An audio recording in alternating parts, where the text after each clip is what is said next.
दो घटना जो हुई है ਉਹਦੇ ਉੱਤੇ जो बहुत ਜ਼ਰੂਰੀ ਵਿਚਾਰਾਂ जो अज डॉक्टर साहब जी आप जी के नाल प्रगट साझा ना करोगे।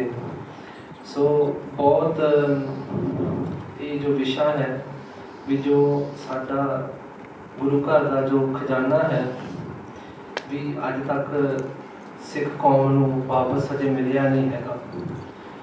बहुत ही संगत ये भरम दे विच आ भी जो सरकार आ भी उन्होंने अगला दी वो स्वरूप वो जो वस्तुआं सन उन्होंने को अजे हैगियां वा, लेकिन हम तकरीबन 10 साल तो जो केस चल रहा है जो एविडेंस भी हैगा वा भी जो वस्तुआं वापस दित्तियां वा। सो ये बहुत बड़ा विषय है जो असीं अपने डॉक्टर साहब ने भी बेनती की थी भी आप साझा करो संगत के नाल। सो डॉक्टर साहब जी की हम जो टोक है बनाना शुरू हो जानी है जी। वाहिगुरू जी का खालसा वाहिगुरू जी की फतेह। संगत जी बेनती है सारे मोड़े है जो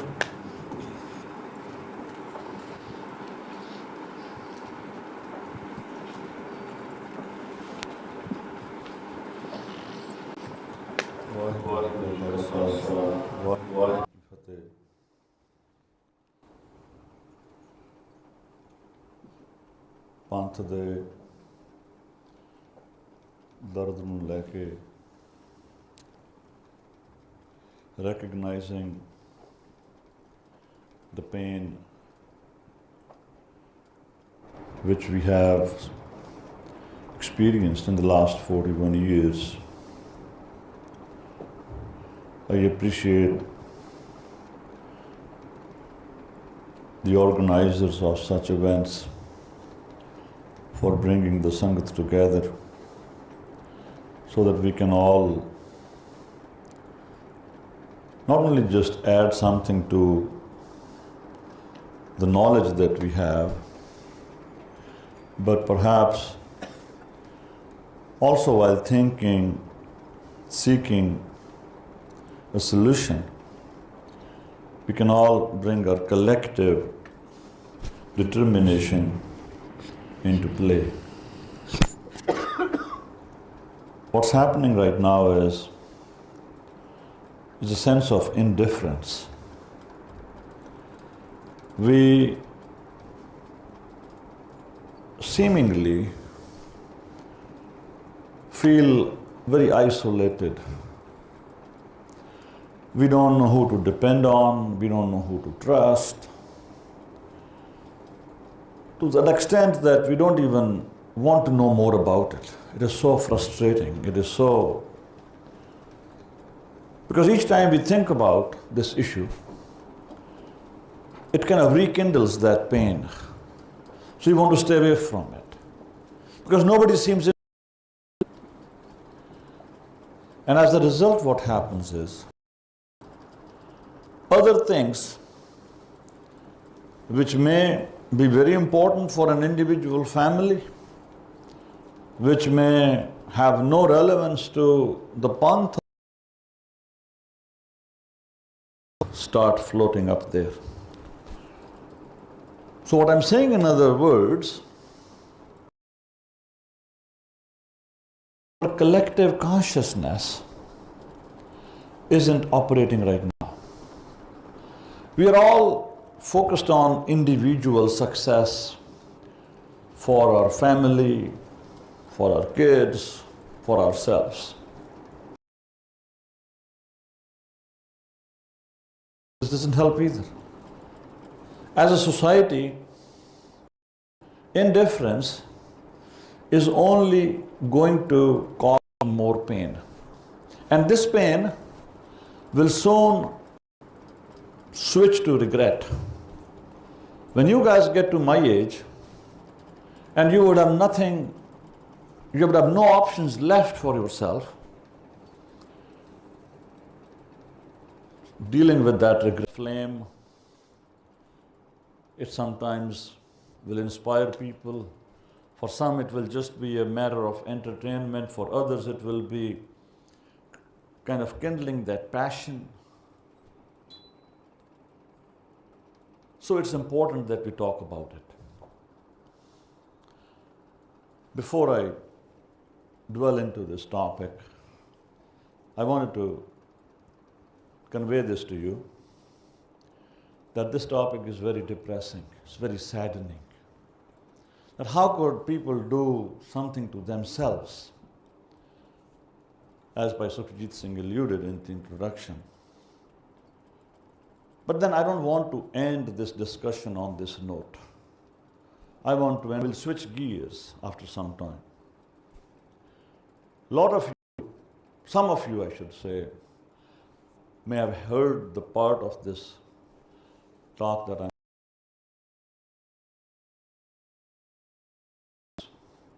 for most, I would say this is new information.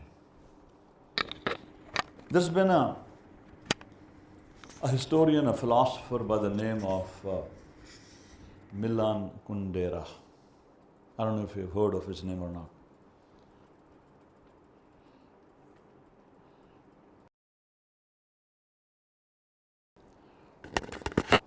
I am a teacher by profession.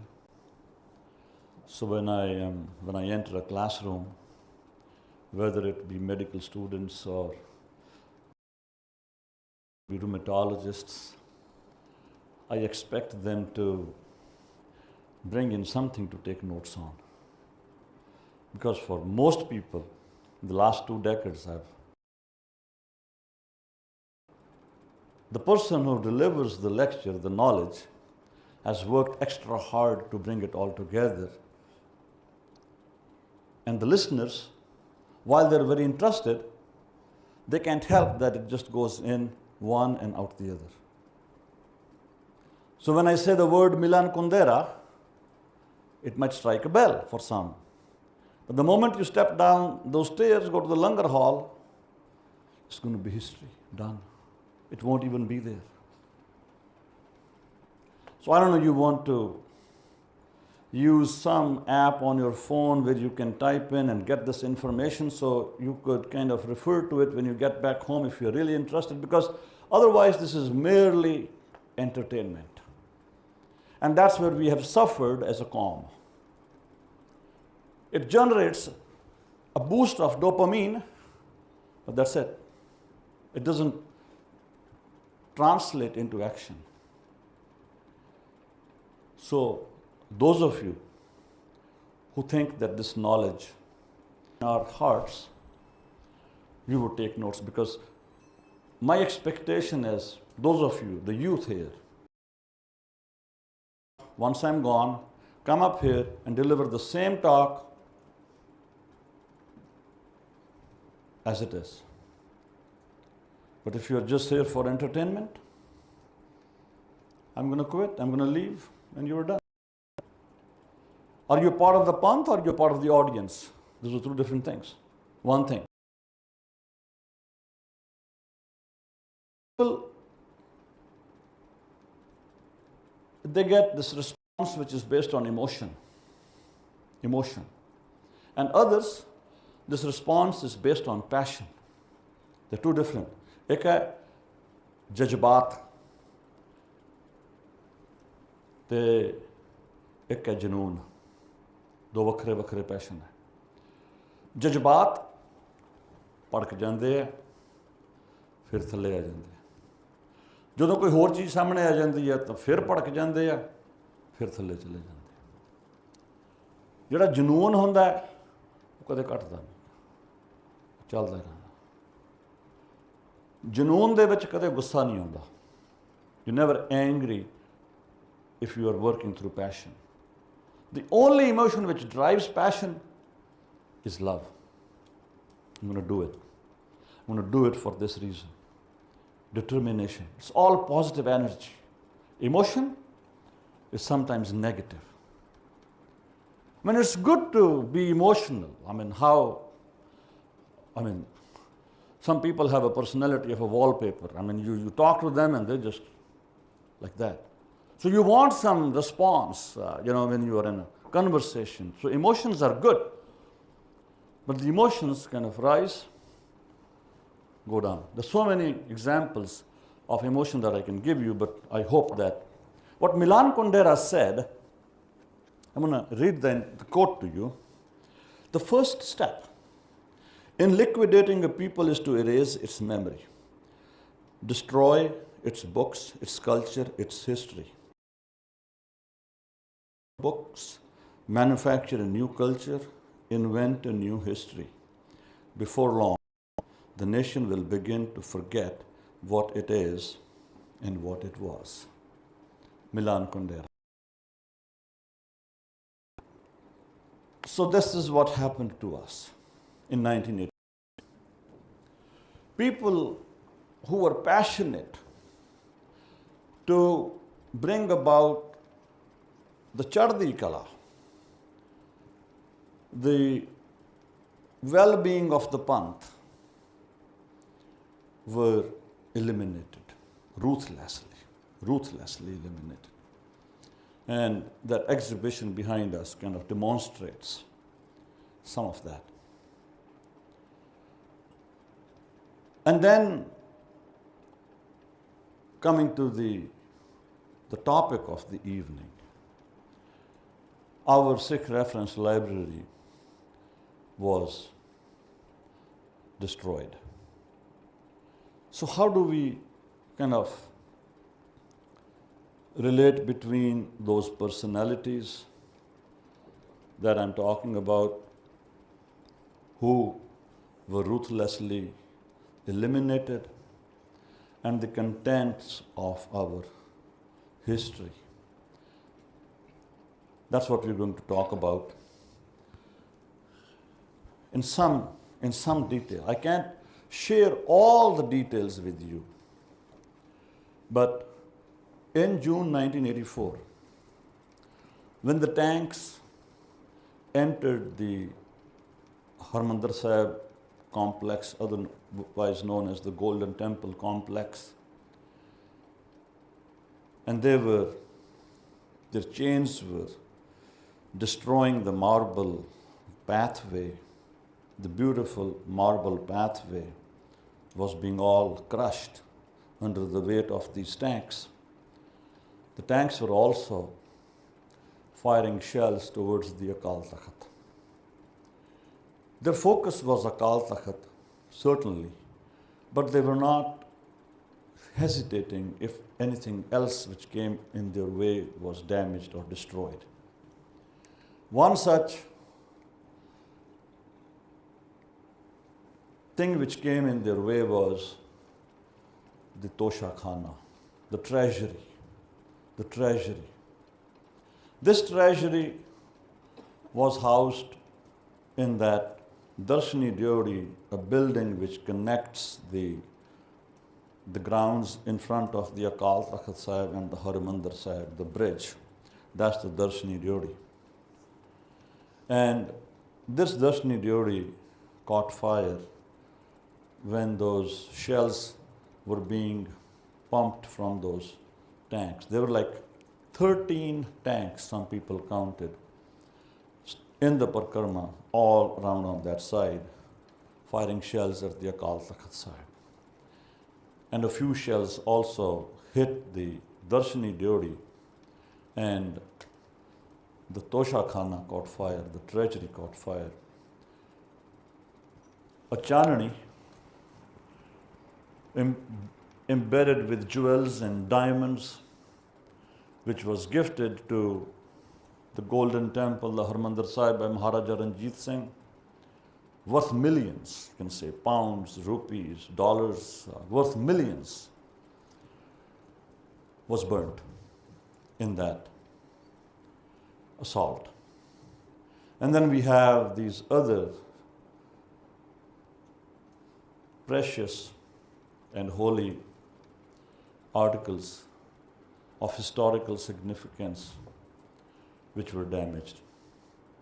There were several hundred handwritten historical Pothia and Guru Granth Sahib Ji's manuscripts in the Tosha Khana, which were also burnt. But this was in the middle of a battle. When we talk about the offices of the management team running the affairs of the complex or of the Sikhs around the world, the Shiromani Gurdwara Prabandhak Committee, their offices were ransacked, set on fire, and this was in a separate building they called Teja Singh Samundari Hall. When I first found this picture, to me it seemed like as if it was from the Jewish history. What Hitler, what the SS had done to the Jews. But when I looked closely, there was a khanda here on this pamphlet. There were these pages which also had Gurmukhi. I can't reproduce this in a higher resolution so you can identify those symbols which connect this with Sikhi. All of these empty cupboards were what were observed by the visitors when the Darbar Sahib complex was opened to the Sangat. There were several videos of this as well circulating online. Coming to the Sikh Reference Library, I met an older gentleman, I'm sure he's deceased by now. His name was Priam Singh. He was responsible for washing and ironing the romale which were used back then before the Prakash of Guru.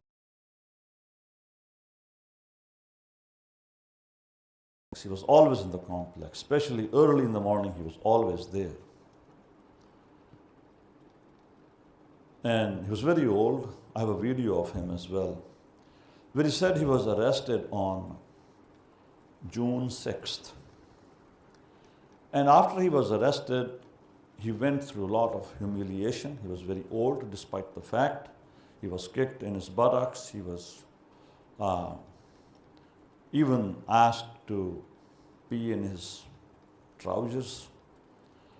They were not giving him any water to drink. The temperature was in the 40s. At one point he said, I was sitting in a single queue and in a line and in a row, and they brought in LMGs, light machine guns. They set them in front of each row, and were almost ready to kill them all. But then a senior officer came in and he said, don't do this. So he said, I'm still alive. And I spent 2 nights in the Parakrama with the military guys standing on the sides of the Parakrama, the veranda of the Parakrama. And they wouldn't let us move. And it was blood all over the place. He says that the library was set. There was no more fighting happening. Everything had quietened down. Yet, the Indian army kind of went into the Sikh Reference Library, and this is what was left behind. According to the information shared now, we don't even know if they knew what the exact number was before the attack. They said there were 512 handwritten manuscripts, rare manuscripts of Guru Granth Sahib. And then there were manuscripts of other kind, including the Sri Dasam Granth Sahib. Their number was more than 2,500. Rare books, including other manuscripts, 12,613. And amongst these were also copies of newspapers dating back to World War I. Hukamnamas, which are the royal edicts issued by the Gurus, about 24. They were all a part of the Sikh Reference Library. And all that remained behind is this. The shelves were all empty. And most of this library was set on fire. Back then, July, August, September, October, most Sikhs believed that the army had set the library with its contents on fire to destroy our history. But then soon afterwards, it was brought to the attention of significant people at significant positions that the library wasn't burnt with its contents. The contents were actually packed into gunny bags, ਬੋਰਿਆਂ ਦੇ ਵਿੱਚ ਤੁੰਨ ਕੇ. They were loaded up into military trucks and taken somewhere. Nobody knew where they were taken. And if you kind of read this quote from Milan Kundera, which I kind of shared with you, it makes sense. Because the authorities, the state, its job is not finished by just destroying the library. They have to create a parallel history. So the only way they could create or recreate an alternative history for us was if they had access to what this library actually contained, so they could tweak those details to some extent.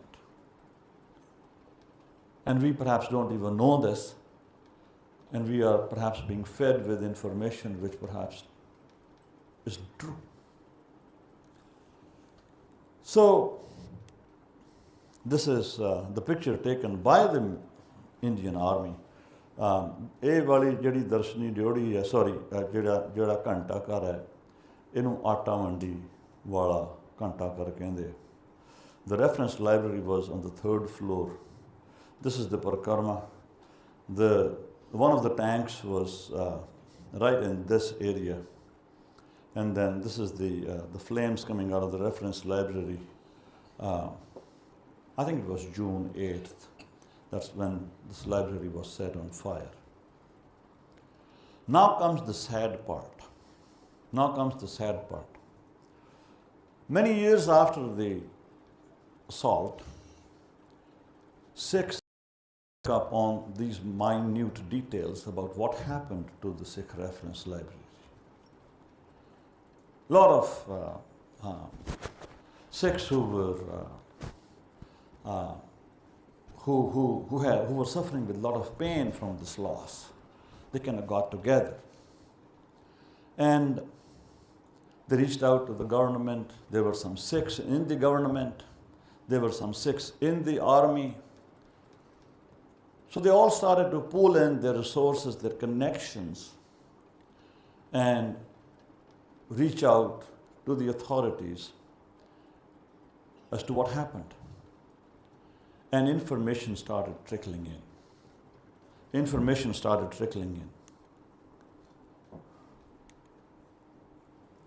This is a letter written by Ministry of Home Affairs, Government of India, 5th September 1997, addressed to one Surjit Singh, who was perhaps then the secretary of Shromani Gurdwara Prabandhak Committee, Teja Singh Samundari Hall. It says, I am directed, written by Alok Shrivastava, who was Deputy Secretary of the Government of India. I am directed to refer your letter number this from September 4th, 1997, addressed to the Prime Minister of India, regarding resolution passed by the Shromani Gurdwara Prabandhak Committee relating to the historical documents, and to say that the committee relating to historical documents, and to say that the documents which were removed by the army authorities during Blue Star were taken by the CBI in connection with the investigation of a case registered by them. Out of them, the documents which were claimed by the SGPC had since been returned to SGPC after obtaining the orders of the court. A communication to this effect was already sent to some Maharajjit Singh, then Secretary of SGPC. However, a copy thereof is enclosed for ready reference. So what happened to the contents of the reference library? This is a question which is currently before the Punjab and Haryana High Court in form of a petition filed by one of my close friends by the name of Satinder Singh and his mentor Anurag Singh.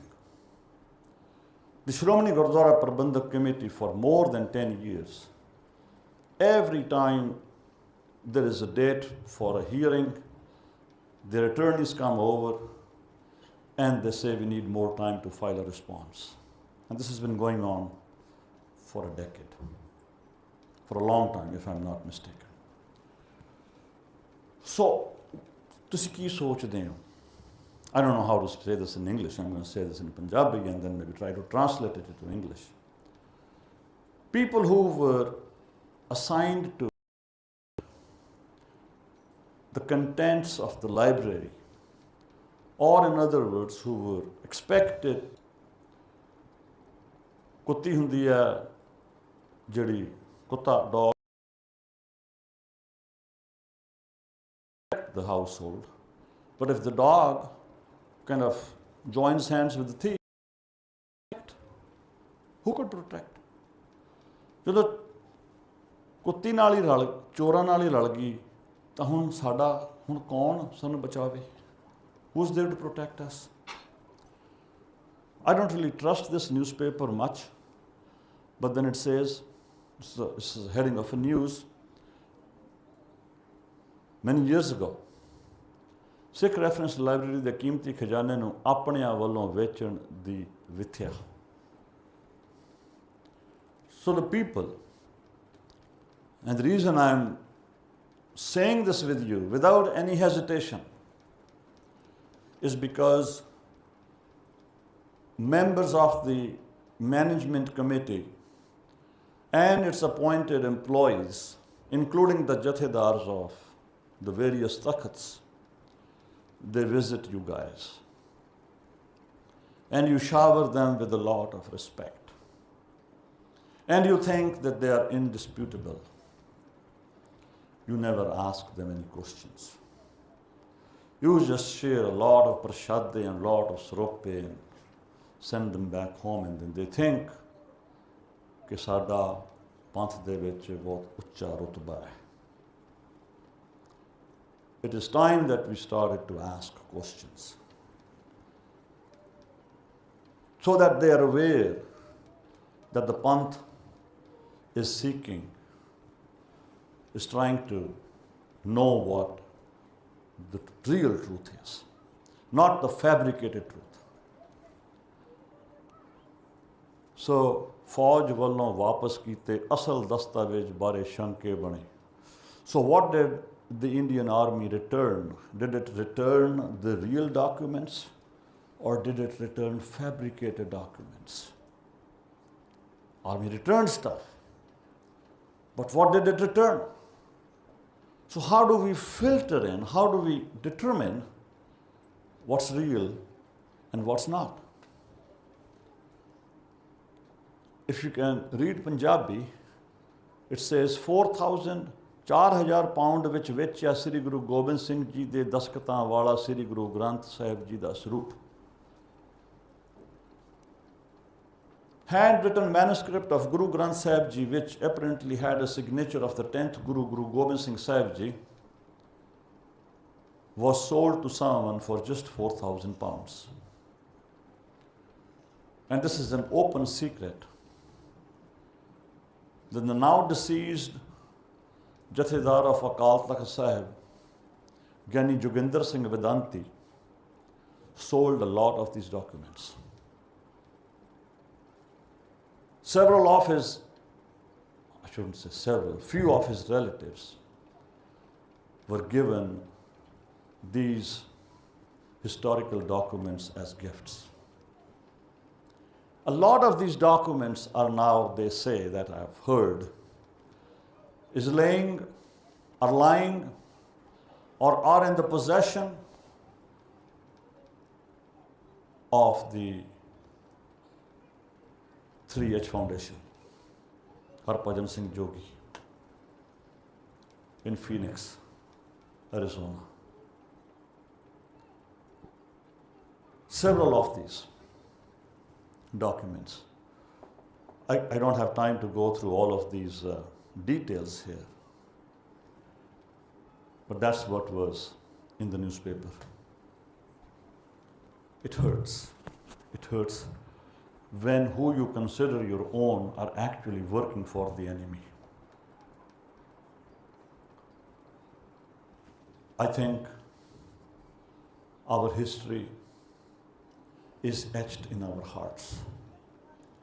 Nobody can ever rob us of that rich heritage. There's no doubt about that. We need to remember that.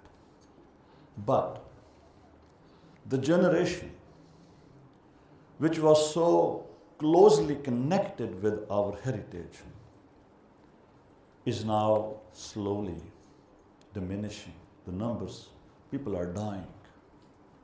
ਲੋਕੀ ਮਰਦੇ ਪਏ ਆ ਤੇ ਜਿਹੜੇ ਤੁਸੀਂ ਇੱਥੇ ਨੌਜਵਾਨ ਬੈਠੇ ਹੋ, ਮਾਵਾਂ ਬੈਠੀਆਂ ਨੇ, ਸਿੰਘ ਬੈਠੇ ਆ, ਤੁਹਾਡੇ ਸਾਹਮਣੇ ਤਾਂ ਹੋਰ ਬਹੁਤ ਚੈਲੰਜਸ ਨੇ। ਫੈਮਿਲੀ ਨੂੰ ਰੇਜ਼ ਕਰਨਾ, ਆਪਣੀ ਪੜ੍ਹਾਈ ਕਰਨੀ, ਕੋਈ ਕੈਰੀਅਰ ਬਣਾਉਣਾ, ਬੱਚਿਆਂ ਨੂੰ ਸਾਂਭਣਾ, ਜੌਬ ਕਰਨੀ। Who has time for stuff like this? So that's where, when I think of Milan Kundera's quote, perhaps in the next 2 generations, that very clear, distinct line between the Panth and the Sanatanis is going to blur. Is going to blur. And those efforts are going on right now. And more so in the West than in Punjab or in India. And we are falling into that trap without thinking twice. ਕਿ ਖਾਲਸਾ ਉਹਦੀ ਵਿਲੱਖਣਤਾ, ਉਹਦੀ uniqueness ਨੂੰ ਹੁਣ ਸਿੱਖ ਬਾਣੇ ਦੇ ਵਿੱਚ challenge ਕੀਤਾ ਜਾ ਰਿਹਾ ਤੇ ਅਸੀਂ ਉਹਨੂੰ ਹੋਲ ਹਾਰਟਡਲੀ ਸਵਾਲੋ ਕਰ ਰਹੇ ਹਾਂ ਕਿ ਹਾਂ ਇਹ ਠੀਕ ਹੈ, ਇਹ ਠੀਕ ਹੈ। ਉਹ ਕਿਵੇਂ, ਉਹ ਕਿਉਂ ਇਹ ਕਰ ਰਹੇ ਨੇ? How are they able to do this? Because they know there is no reference left behind, perhaps. Where are we going to go seek reference from? There's nothing left behind. It's not there, it's been sold. People have made millions out of it. And some of it which is available has been tweaked to fit the policies of the state of India. So ਜਿਵੇਂ ਤੁਹਾਡੇ UK 'ਚ ਕਹਿੰਦੇ ਆ, God save the king. God save the queen. ਮੇਰੇ ਵੇਲੇ ਕਹਿੰਦੇ ਹੁੰਦੇ ਸੀ, ਹੁਣ ਚਲੋ ਕਿੰਗ ਆ ਗਿਆ। ਹਾਲਾਤ ਬਹੁਤ ਮਾੜੇ ਹੈ। So this is the sad part. Now I'm going to come to the not so sad part. ਤੁਹਾਡੇ ਵਿੱਚੋਂ ਕਈਆਂ ਨੇ ਇਹ ਵਾਲੀ ਪ੍ਰੈਜੈਂਟੇਸ਼ਨ ਦੇਖੀ ਹੈ। We are a nation. ਅਸੀਂ ਪੰਥ ਹਾਂ। ਕਈ ਲੋਕ ਇਹ ਵੀ ਕਹਿੰਦੇ ਆ ਬਈ ਅਸੀਂ ਨੇਸ਼ਨ ਨਹੀਂ ਹੈਗੇ, ਅਸੀਂ ਕੌਮ ਹਾਂ, ਅਸੀਂ ਪੰਥ ਕੌਮ ਨਹੀਂ ਹੈਗੇ, ਅਸੀਂ ਪੰਥ ਹਾਂ। ਸਿੱਖ ਇੱਕ ਵੱਖਰੀ ਕੌਮ ਨਹੀਂ ਹੈ, ਸਿੱਖ ਇੱਕ ਪੰਥ ਹੈ। For me, these 2 words are synonymous. Yes, there are several differences, but in the current context, the meaning of both of these terms is similar. Path, panth is a path. Sure, there are several paths and we are a path. But panth is also a collective, and so is a qawm. So how are we a panth? How are we a qawm? You don't have to ask a Sikh about what a panth is. Ernest Reynold is a French scholar. He says a nation, us as a Sikh, is a living soul, a spiritual principle. 2 things which in truth are but one constitute the soul. What are those 2 things? The spiritual principle, one is in the past, the other in the present. One is the common possession of a rich heritage of memories. Other is the actual consent, the desire to live together. When our heritage, we think about it every time we do Ardas. ਪੰਜਾਂ ਪਿਆਰਿਆਂ ਚੌਂ ਸਾਹਿਬਜ਼ਾਦਿਆਂ 40 ਮੁਕਤਿਆਂ ਹਠੀਆਂ ਜਪੀਆਂ ਤਪੀਆਂ ਜਿਨ੍ਹਾਂ ਨਾਮ ਜਪਿਆ ਵੰਡ ਕੇ ਛਕਿਆ ਦੇਗ ਚਲਾਈ ਤੇਗ ਵਾਹੀ ਦੇਖ ਸੁਣ ਕੇ ਅੰਡਠ ਕੀਤਾ ਤਿਨਾਂ ਪਿਆਰਿਆਂ ਸਚਿਆਰਿਆਂ ਦਾ ਧਿਆਨ ਧਰ ਕੇ ਬੋਲੋ ਜੀ ਵਾਹਿਗੁਰੂ। ਜਿਨ੍ਹਾਂ ਸਿੰਘਾਂ ਸਿੰਘਣੀਆਂ ਨੇ ਧਰਮ ਹਿੱਤ ਦਿੱਤੇ ਬੰਦ ਕਟਵਾਏ ਖੋਪੜੀਆਂ ਲਵਾਈਆਂ ਚਰਖੜੀਆਂ ਤੇ ਚੜੇ ਬੱਚਿਆਂ ਦੇ ਟੋਟੇ ਕਰਵਾ ਕੇ ਜਿਨ੍ਹਾਂ ਬੀਬੀਆਂ ਭੈਣਾਂ ਨੇ ਗਲ ਵਿੱਚ ਹਾਰ ਪਵਾਏ ਸਵਾ ਮਣ ਦੇ ਪੀਸੇ ਨਹੀਂ ਪੀਸੇ ਪਾਣਾ ਮਿੱਠਾ ਕਰਕੇ ਮੰਨਿਆ। Rich heritage of memories. Nobody can rob us of those ideals, those memories, which exist despite having lost our Raj almost 2 centuries ago. We still live with those. Those memories are still fresh in our heart. And it says, the desire to live together. We all come together in these moments of remembrance. Some people call this remembrance of painful history. I don't think it's painful history. I think it is something we ought to be proud of. Really, the strength, the courage of people who preferred to die rather than fall, to sacrifice rather than surrender. So those who we celebrate together, is the second one. The will to preserve worthily the undivided inheritance which has been handed down, a heroic past, great men, glory. I mean the glory of the genuine kind. These form the social capital upon which a national idea may be founded. To have common glories in the past, a common will in the present, to have done great things together, to do the like again.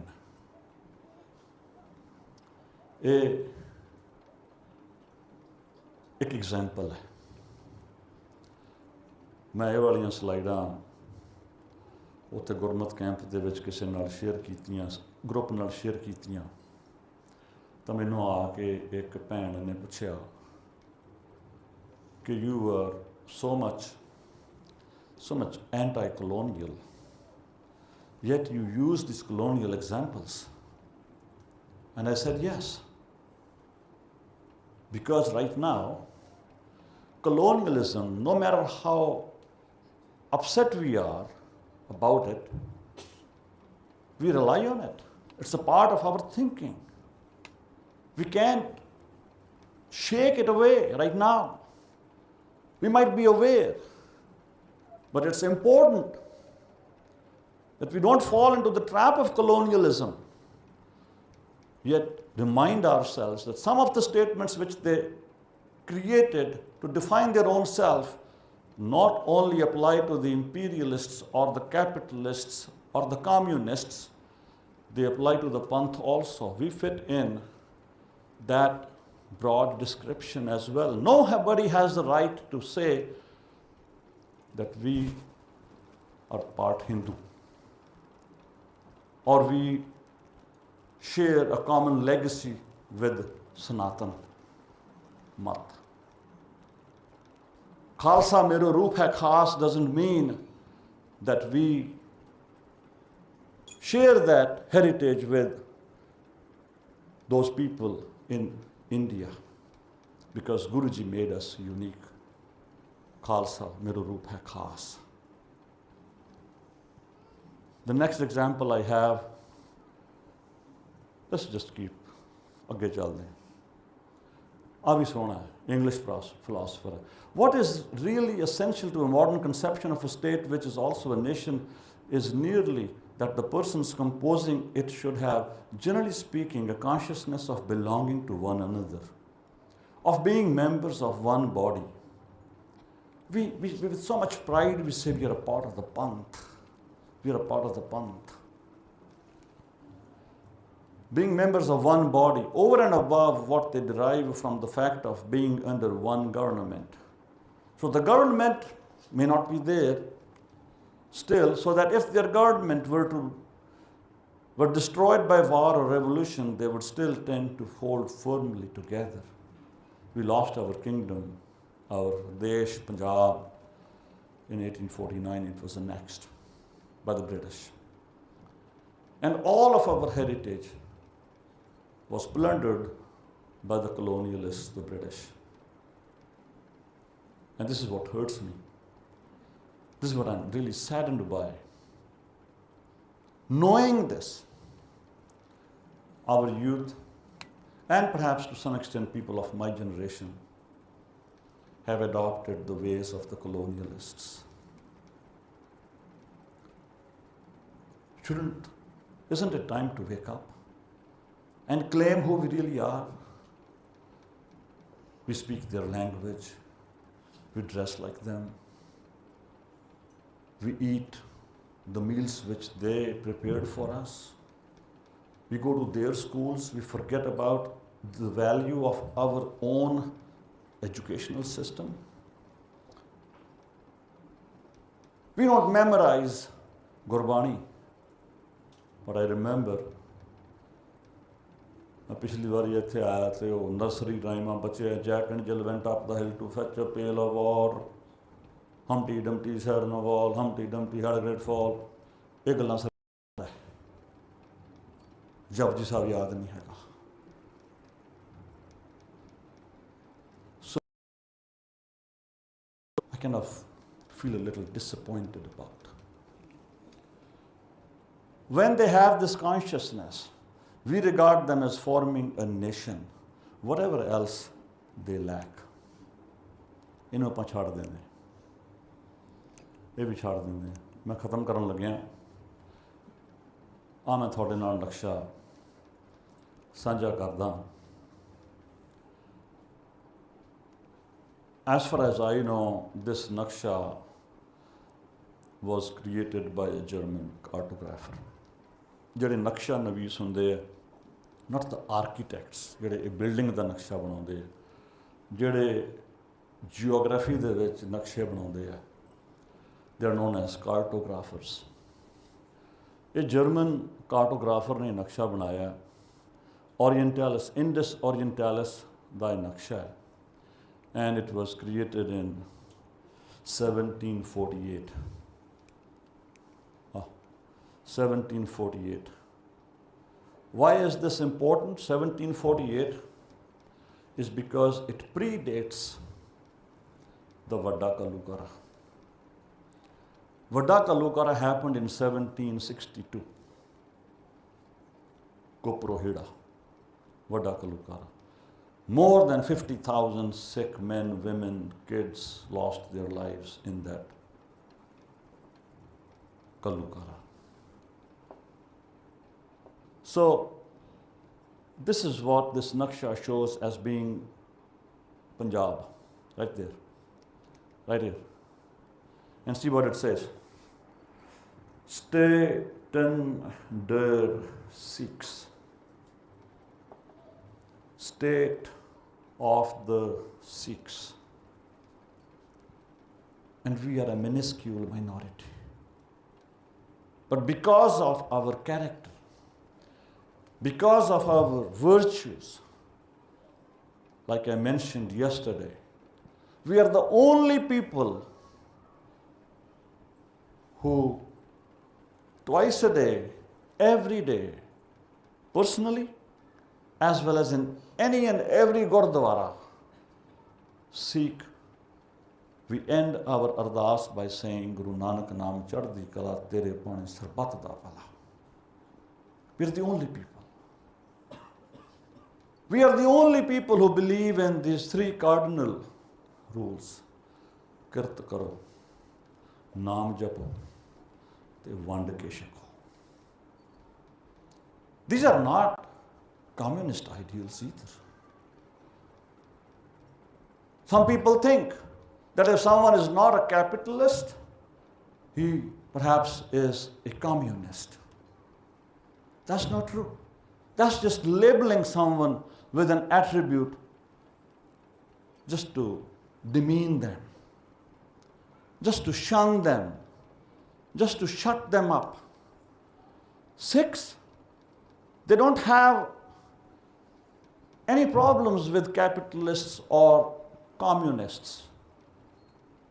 But our path is unique because we follow the trail set by Guru Nanak, Guru Gobind Singh Sahib, Das Paatshahiyaan, Guru Granth Sahib Ji, and the countless number of Shaheeds who gave up their lives yet never sacrificed the ideals of Sarbat da Pala and Vand Ke Shakna. So you call these people who don't fall into that boundary of being a capitalist, you label them as communists? And how crazy is that? How stupid is that? I think it's time for us to wake up and introspect. Right now the problem is we have divided, the world is divided into two groups. Conservatives, the right wings, and the liberals, the left wing. And even our youth, they use those lenses to promote their viewpoint. Those who are conservatives, they put on those glasses and say, yeah, Guru Gobind Singh Ji, the weapons, this, the Second Amendment, Sade America de vich, we need to have guns, we're going to have a shooting club. But we don't realize it is that same Guru Gobind Singh Sahib who blesses Bhai Kanhaiya. You call Bhai Kanhaiya a communist? No. That's the essence of Guru Nanak's Sikhi. ਜਿਹੜੇ Liberal ਨੇ ਉਹ ਦੇਖਦੇ ਨੇ equality, equality, calm, calm, calm. Guru Nanak Dev Ji, langar, langar, langar, go feed the homeless, go do this, go do that. They don't realize that we neither fit in that category of the liberals or the conservatives. We have an independent way of thinking. We need to get back to those. And that is what got us, got our names tagged to a piece of land. These cartographers were so impressed. People living in these territories were so impressed by our character that they said, this land belongs to the Sikhs, even when it did not belong to the Sikhs. There is no example, any place, anywhere in history, where a map, a piece of land, has been identified as belonging to a faith group. So what does this mean? We are not merely a faith group. We are a political entity, a strength to reckon with. That's why Indira Gandhi in 1984 brought in tanks, helicopter, gunships and cannons to demolish the Sri Akal Takht said, this is the concept of Miri and Piri existing next to each other in every heart of a follower of Guru Nanak. Eka Naksha, 1748. A few other examples. This is a map from 1770. 1770.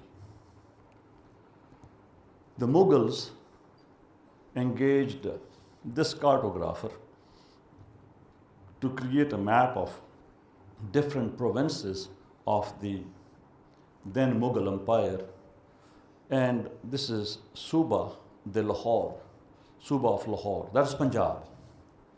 And when this cartographer kind of started to distinguish between what comprises of Punjab, all this artwork, what stands kind of apart is on this side, here's a little image of a soldier who belongs to the Abedalis, and it says Cavalier Abedali. And on this side, it is Cavalier Sikh. So we have a place in history which nobody could deny.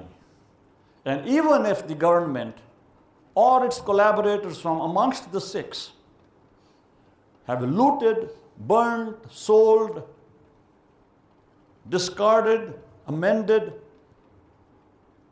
the contents of the Sikh Reference Library, we still have the ability to maintain our uniqueness. Look at this. 1780.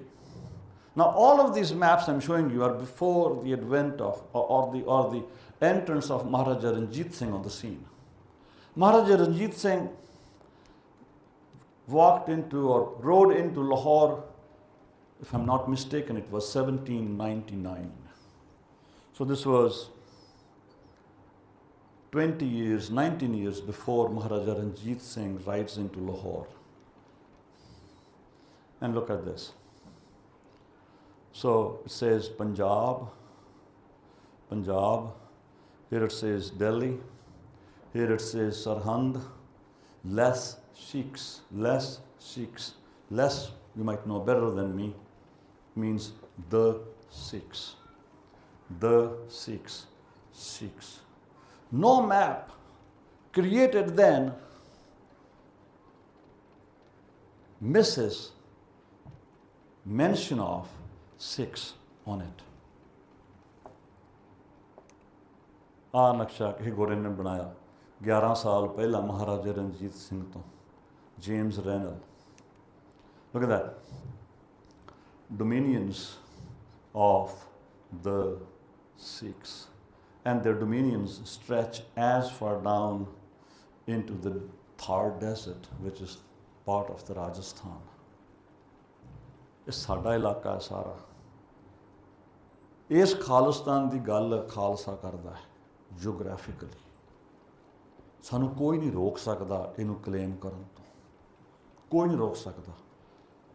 ਪਰ ਸਭ ਤੋਂ important ਨੁਕਤਾ ਇਹ ਹੈ ਕਿ ਕੀ ਸਾਡਾ character ਅੱਜ ਉਸ ਖਾਲਸੇ ਵਰਗਾ ਹੈ ਜਿਨ੍ਹਾਂ ਨੇ ਬਿਨਾਂ ਰਾਜ ਹੁੰਦਿਆਂ ਹੋਇਆਂ ਵੀ ਉਹਨਾਂ ਦਾ ਨਾਂ ਇਸ ਨਕਸ਼ੇ ਤੇ ਉਕਰਿਆ ਹੋਇਆ ਹੈ. ਕਿਉਂ? ਕਿਉਂਕਿ ਉਹ ਦਿਲਾਂ ਤੇ ਰਾਜ ਕਰਦੇ ਸੀ. ਲੋਕ ਮੰਨਦੇ ਸੀ ਕਿ ਸਾਡਾ ਵਾਲੀ ਵਾਰਸ ਖਾਲਸਾ ਹੈ, ਸਾਨੂੰ ਸਾਂਭਣ ਵਾਲਾ ਖਾਲਸਾ ਹੈ. ਇਹ ਖਾਲਸੇ ਦਾ ਜਿਹੜਾ ਗੁਣ ਹੈ, ਇਹੀ ਗੁਣ ਗੁਰੂ ਨਾਨਕ ਦੇਵ ਜੀ ਦਾ ਹੈ. ਉਹ ਸਾਰਿਆਂ ਦਾ ਭਲਾ ਚਾਹੁੰਦਾ ਹੈ, ਕਿਸੇ ਨਾਲ ਵਿਤਕਰਾ ਨਹੀਂ ਕਰਦਾ. ਉਹ ਫਰਮ ਹੈ, ਡਿਟਰਮਿੰਡ ਹੈ, ਪਰ ਲਾਊਡ ਨਹੀਂ ਗਾ, ਰਾਊਡੀ ਨਹੀਂ ਗਾ. ਇਹਨਾਂ ਗੱਲਾਂ ਨੂੰ ਸਾਨੂੰ ਅੱਜ ਸਮਝਣ ਦੀ ਲੋੜ ਹੈ. ਇਹ ਲਾਸਟ ਨਕਸ਼ਾ ਹੈ. The reason I bring this up is there's a lot of propaganda. Punjab is a part of South Asia. Well, yeah, sure, you know, the Indus River, the Himalayas, you know, Punjab kind of is part of South Asia. But politically, is it really part of South Asia? This map kind of says otherwise. And there are several cartographers who have created similar maps. ਇਹ Iran ਦਾ ਤੇ ਟਿਊਰਾਨ ਦਾ map ਹੈ. Iran ਤੇ ਟਿਊਰਾਨ ਦਾ. ਆ ਇੱਥੇ ਪੰਜਾਬ ਹੈ.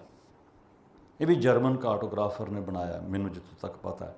ਆ ਦੇਖੋ, ਇਹ 1843 ਦਾ 1839 ਦੇ ਵਿੱਚ ਮਹਾਰਾਜਾ ਰਣਜੀਤ ਸਿੰਘ ਦੀ ਡੈਥ ਹੋਈ. ਪਤਾ ਨਹੀਂ 1834 'ਚ ਹੋਈ ਹੈ, ਮੈਨੂੰ ਐਗਜ਼ੈਕਟਲੀ ਨਹੀਂ ਯਾਦ ਨਹੀਂ. ਅਤੇ ਉਹ ਉਦੋਂ ਦਾ ਇਹ ਨਕਸ਼ਾ ਹੈ. ਅਤੇ ਆਹ ਪੰਜਾਬ ਹੈ. ਆਹ ਦੇਖੋ, Punjab, state der Sikhs, and it is separate from the rest of South Asia, rest of India, rest of Hindustan. Here, this particular cartographer connects or links Punjab with West Asia, the Middle East, whatever you want to call it. So ਸਾਡਾ ਬਹੁਤ ਨੁਕਸਾਨ ਹੋ ਗਿਆ. We have lost a lot. But what we need to be focusing on is that character that makes the Khalsa is at risk. ਸਾਡਾ ਕਿਰਦਾਰ ਹੈ ਜਿਹੜਾ ਉਹ ਇੱਕ ਕੈਪੀਟਲਿਸਟ ਸੁਸਾਇਟੀ ਦੇ ਵਿੱਚ ਰਹਿ ਕੇ ਇੱਕ ਕੈਪੀਟਲਿਸਟ ਦੀ ਜਿਹੜੀ ਡਰਾਈਵ ਹੁੰਦੀ ਹੈ ਉਹਦੀ ਈਗੋ ਦੀ ਫੁਲਫਿਲਮੈਂਟ ਉਹਦੇ ਵਰਗਾ ਬਣ ਗਿਆ। ਇਸ ਗੱਲ ਨੂੰ ਸਾਨੂੰ ਅੱਜ ਸਮਝਣਾ ਬਹੁਤ ਜ਼ਰੂਰੀ ਹੈ। ਕਮਿਊਨਿਸਟ ਵਰਗੇ ਅਸੀਂ ਕਦੇ ਵੀ ਨਹੀਂ ਹੋ ਸਕਦੇ, ਕਿਉਂਕਿ ਅਸੀਂ ਇਹ ਕਲੇਮ ਨਹੀਂ ਕਰਦੇ ਕਿ ਅਸੀਂ ਕਿਸੇ ਦਾ ਦੁੱਖ ਉਹਨੂੰ ਸੁੱਖ ਬਣਾ ਦਿਆਂਗੇ, ਕਿਸੇ ਦੀ ਬਿਮਾਰੀ ਨੂੰ ਅਸੀਂ ਚੰਗੀ ਸਿਹਤ ਬਣਾ ਦਿਆਂਗੇ। ਅਸੀਂ ਇਹ ਮੰਨਦੇ ਹਾਂ ਕਿ ਉਹਨਾਂ ਦੇ ਦੁੱਖ ਇਹ ਉਹਨਾਂ ਦੇ ਕਰਮਾਂ ਦਾ ਲੇਖਾ ਹੈ, ਇਹ ਨਾਮ ਜਪ ਕੇ ਦੂਰ ਹੁੰਦਾ ਹੈ। ਹੋਣ ਵਾਲੀ ਗੱਲ ਤਾਂ ਕਿਸੇ ਕਮਿਊਨਿਸਟ ਦੇ ਤੁਸੀਂ ਕਦੇ ਸੋਚ ਵੀ ਨਹੀਂ ਸਕਦੇ ਵੀ ਉਹਨਾਂ ਨੂੰ ਇਹ ਖਿਆਲ ਵੀ ਕਦੇ ਆਊਗਾ ਕਿ ਸਾਡੇ ਉਹ ਵਾਲੇ ਦਿਨ ਤੇ ਕਿੱਥੇ ਆਪਾਂ ਅੱਜ। ਸਾਨੂੰ ਸਾਰਿਆਂ ਨੂੰ ਜਾਗਣ ਦੀ ਲੋੜ ਹੈ। We need to wake up. ਜਿਹੜੇ ਛੋਟੇ ਛੋਟੇ ਬੱਚੇ ਤੁਹਾਡੀਆਂ ਗੋਦੀਆਂ ਵਿੱਚ ਬੈਠੇ ਹੈ, ਇਹਨਾਂ ਬੱਚਿਆਂ ਨੂੰ ਸਾਂਭਣ ਦੀ ਲੋੜ ਹੈ। ਇਹਨਾਂ ਬੱਚਿਆਂ ਨੂੰ they need to know the core of Sikhi, core of Sikhi. I feel, this is my, again, I'm going to repeat myself, I said this earlier, people who speak English while they could communicate in Punjabi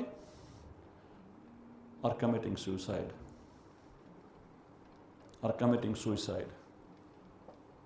Especially kids who know how to speak in Punjabi, when they prefer to use English, is like they're threatening to kill their own mom. We need to remember this. Because it is this Punjabi, this bully, which will eventually help us build that character which the world has admired in the Khalsa for centuries. Those who were not born in Sikhi, I think they're doing a better job in trying to learn Punjabi because they know what its value is. But we who were born in Sikhi find it so convenient, find it so tempting to get rid of it. Okay, it's so easy to speak in English. Sooner than later, you'll start thinking in English, and then you have reached a point of no return. Right now, those of you who speak fluent Punjabi actually think in Punjabi and speak in Punjabi. Like right now when I'm speaking in English, I don't think I'm thinking in English. I'm thinking in Punjabi, I'm translating it into English. Yeah, I have a lot of practice doing that, so I can speak fluently. But I'm thinking in Punjabi, translating it into English, and it comes out. If I were to speak in Punjabi, I could speak at a speed much faster than this. Because then I don't have to have that chip which is translating this language into English. But you as the youth can master as many languages as you want to. There's no harm in speaking in English, but not at the cost of Punjabi. Somebody asked me the other day, what in the diaspora can I do as a young man to promote the cause of Khalistan? I said, you need to learn at least 5 languages. 5 languages. Punjabi being the primary. How are you going to go tell the person who speaks or understands only French about what you believe in? How are you going to talk to a German who doesn't know a word of English? I mean, they mostly do, but. So, boli, pehrawa, dress. How do we dress? Number 1, we dress in clothes which we find are convenient. Sure, that's good. We can do that at home. But when you go out in public, we need to identify ourselves in a certain way, in a way that we feel so good, satisfied, that sense of pride, not the home pride. The sense of belonging to someone much more powerful than us, being identified with those who have held the virtues of Sikhi so close to their heart. Khana, things that we eat, foods that we eat. Why do we eat these foods that we so like to eat? Because there is, they tingle our taste buds. ਗੁਰਦੁਆਰਿਆਂ 'ਚ ਪਕੌੜੇ ਕਿਉਂ ਬਣਾਉਂਦੇ ਆ? Ketchup ਕਿਉਂ ਉੱਤੇ ਏਡੀ ਏਡੀ ਸਾਰੀ ਡੋਲਦੇ ਆ? ਕਿਉਂਕਿ if these gurdwaras were to stop making pakode, we would stop coming to the gurdwara. A lot of Sikhs come to the gurdwara because ਉਹਨਾਂ ਨੂੰ ਪਕੌੜੇ ਖਾਣ ਦਾ ਇੱਕ ਬਹਾਨਾ ਬਣ ਜਾਂਦਾ ਹੈ। ਤੁਸੀਂ ਬਰਗਰ ਖਾਂਦੇ, ਮੈਂ ਵੀ ਖਾਂਦਾ, ਪੀਜ਼ਾ ਖਾਂਦਾ, ਮੈਂ ਵੀ ਖਾਂਦਾ। ਕਿਉਂ ਖਾਂਦੇ ਹਾਂ ਆਪਾਂ? ਕਿਉਂਕਿ ਉਹ ਸਾਡੇ ਇੰਟਰਨਲ, ਸਾਡਾ ਜਿਹੜਾ ਮਨ ਹੈ ਉਹਨੂੰ ਸਟਿਮੂਲੇਟ ਕਰਦਾ ਹੈ। ਅਤੇ ਗੁਰੂ ਜੀ ਨੇ ਤਾਂ ਕਿਹਾ ਸੀ ਕਿ ਆਪਣੇ ਮਨ ਨੂੰ ਕਾਮ ਡਾਊਨ ਕਰੋ, ਉਹਨੂੰ ਸਟਿਮੂਲੇਟ ਨਾ ਕਰੋ। ਫਿਰ ਭੁੱਖ ਹੁੰਦੀ ਹੈ 3 ਸਲਾਈਸ ਪੀਜ਼ੇ ਖਾਣ ਦੀ, ਮੇਰੇ ਵਰਗੇ ਨੂੰ ਜੀਭ ਦਾ ਸਵਾਦ ਇੰਨਾ ਲੱਗਦਾ, ਫਿਰ ਉਹ 6 ਖਾ ਜਾਂਦਾ ਅਤੇ ਫਿਰ ਇੰਝ ਕਰਕੇ ਤੁਰਦਾ, ਇੰਝ ਕਰਕੇ ਕਹਿੰਦਾ ਬਹੁਤ ਖਾ ਲਿਆ ਅੱਜ ਮੈਂ, ਬਹੁਤ ਖਾ ਲਿਆ।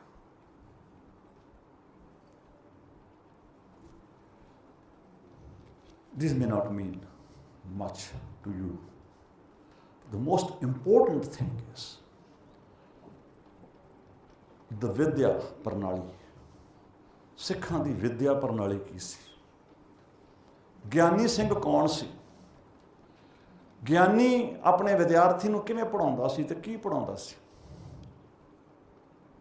ਸਾਡੇ ਉੱਥੇ ਇੱਕ ਗਿਆਨੀ ਸਿੰਘ ਨੇ, ਬਹੁਤ ਚੰਗੇ ਨੇ, ਉਹ ਮੈਨੂੰ ਇਹ ਕਹਿੰਦੇ ਕਿ ਜਦੋਂ ਮੈਂ ਸੰਥਿਆ ਸ਼ੁਰੂ ਕਰਦਾ ਕਿਸੇ ਨੌਜਵਾਨ ਨੂੰ, ਤਾਂ ਜਦੋਂ ਤੱਕ ਉਹਦੀ ਨਿਤਨੇਮ ਦੀ ਸੰਥਿਆ ਪੂਰੀ ਹੁੰਦੀ ਹੈ, ਬॉयज़ ਦੀ ਗੱਲ ਕਰਦੇ ਸੀ ਕਿਉਂਕਿ ਬॉयज़ ਜਿਹੜੇ ਨੇ ਉਹ ਇਸ ਟਾਈਮ 'ਤੇ ਸਾਡੀਆਂ ਬੱਚੀਆਂ ਬੀਬੀਆਂ ਨਾਲੋਂ ਉਹਨਾਂ ਦੀ ਮੈਂਟਲ ਗਰੋਥ ਬਹੁਤ ਸਟੰਟਡ ਹੈ। ਇਹ ਮਾਵਾਂ ਵਾਸਤੇ ਵੀ ਬਹੁਤ ਜ਼ਰੂਰੀ ਹੈ, ਜਿਹੜੀਆਂ ਮਾਵਾਂ ਖਾਸ ਕਰਕੇ ਆਪਣੇ ਬੱਚਿਆਂ ਨੂੰ ਕਾਰਟੂਨ ਲਾ ਕੇ ਦਿੰਦੀਆਂ ਨੇ। ਉਹ ਜਿੱਦਾਂ ਕਾਰਟੂਨ ਐਕਟ ਕਰਦਾ ਉੱਦਾਂ ਉਹਨਾਂ ਦੇ ਬੱਚੇ ਐਕਟ ਕਰਦੇ ਆ। ਇਹ ਗੱਲ ਫਨੀ ਨਹੀਂ ਹੈ, ਬਹੁਤ ਸੀਰੀਅਸ ਪ੍ਰੋਬਲਮ ਹੈ।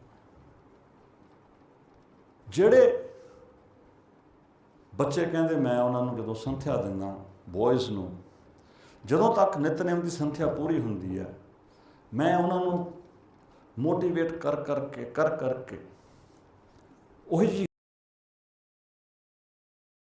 ਜਦੋਂ ਅੰਮ੍ਰਿਤ ਸੰਚਾਰ ਹੋਊਗਾ ਤਾਂ ਇਹ ਅੰਮ੍ਰਿਤ ਛਕ ਲੈਣਗੇ।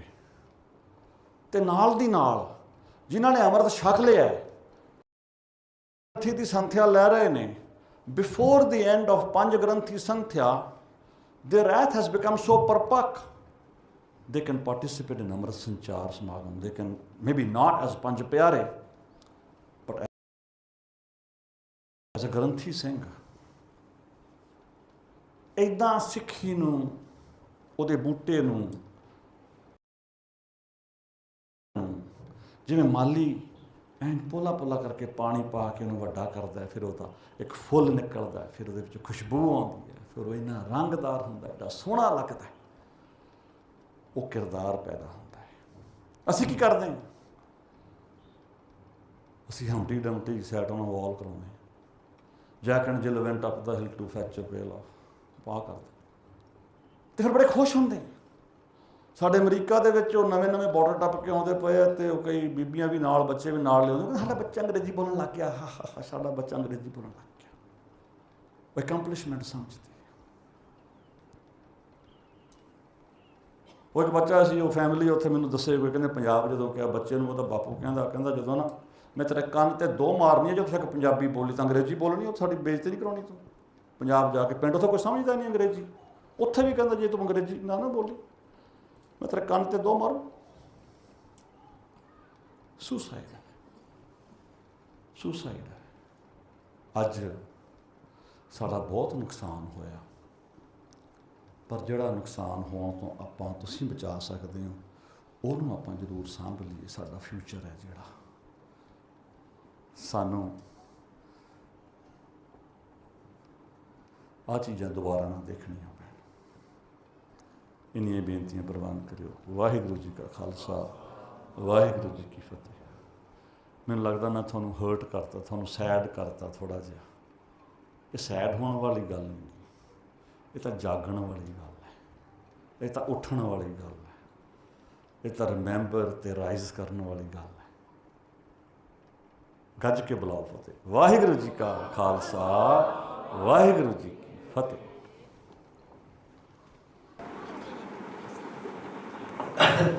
ਸੋ ਇਹ ਸੀ ਡਾਕਟਰ ਸਾਹਿਬ ਜੋ ਆਪਣੇ ਸੁੰਦਰ ਵਿਚਾਰ ਆਪ ਜੀ ਦੇ ਨਾਲ ਪ੍ਰਗਟ ਸਾਰਿਆਂ ਨੇ ਕੀਤੇ। ਸੋ ਡਾਕਟਰ ਜੀ ਦਾ ਬਹੁਤ ਧੰਨਵਾਦ ਆ ਜੋ ਇਹਨਾਂ ਨੇ ਸਾਡੀ ਬੇਨਤੀ ਸੁਣ ਕੇ ਇੱਥੇ ਲੈਸਟਰ ਆ ਕੇ ਇੰਨਾ ਬੜਾ ਐਕਸੀਬਿਸ਼ਨ ਇੱਥੇ ਸੈੱਟ ਕੀਤਾ। ਸੰਗਤ ਜੀ ਮਾਫੀ ਪਹਿਲਾਂ ਕਰਨ ਤੋਂ ਪਹਿਲਾਂ ਗੱਡੀ ਆ ਇੱਕ ਪਿੱਛੇ WA64WVN. It's a black Mini. If it's anyone's car, if they could just move it, there's someone waiting to get out. So, Sangati, sincere thank you to Dr. Saab. We've got a special guest here from Coventry, Maharajjit Singh, being here. They could come forward and just share some of their viewpoints with us. And then we've got Sarkar Jog, Bhai Saab Kuljit Singh Ji, Bhai Aman Singh Ji, Bhai Harjinder Singh Ji, Haji, they will be doing a panel. So we've got things going to be coming out with pen and paper. If anyone has any questions that they would like to ask, the panel will be answering it. So yeah, no further ado, Bhai Maharajjit Singh Ji, Vaheguru Ji Ka Khalsa, Vaheguru Ji.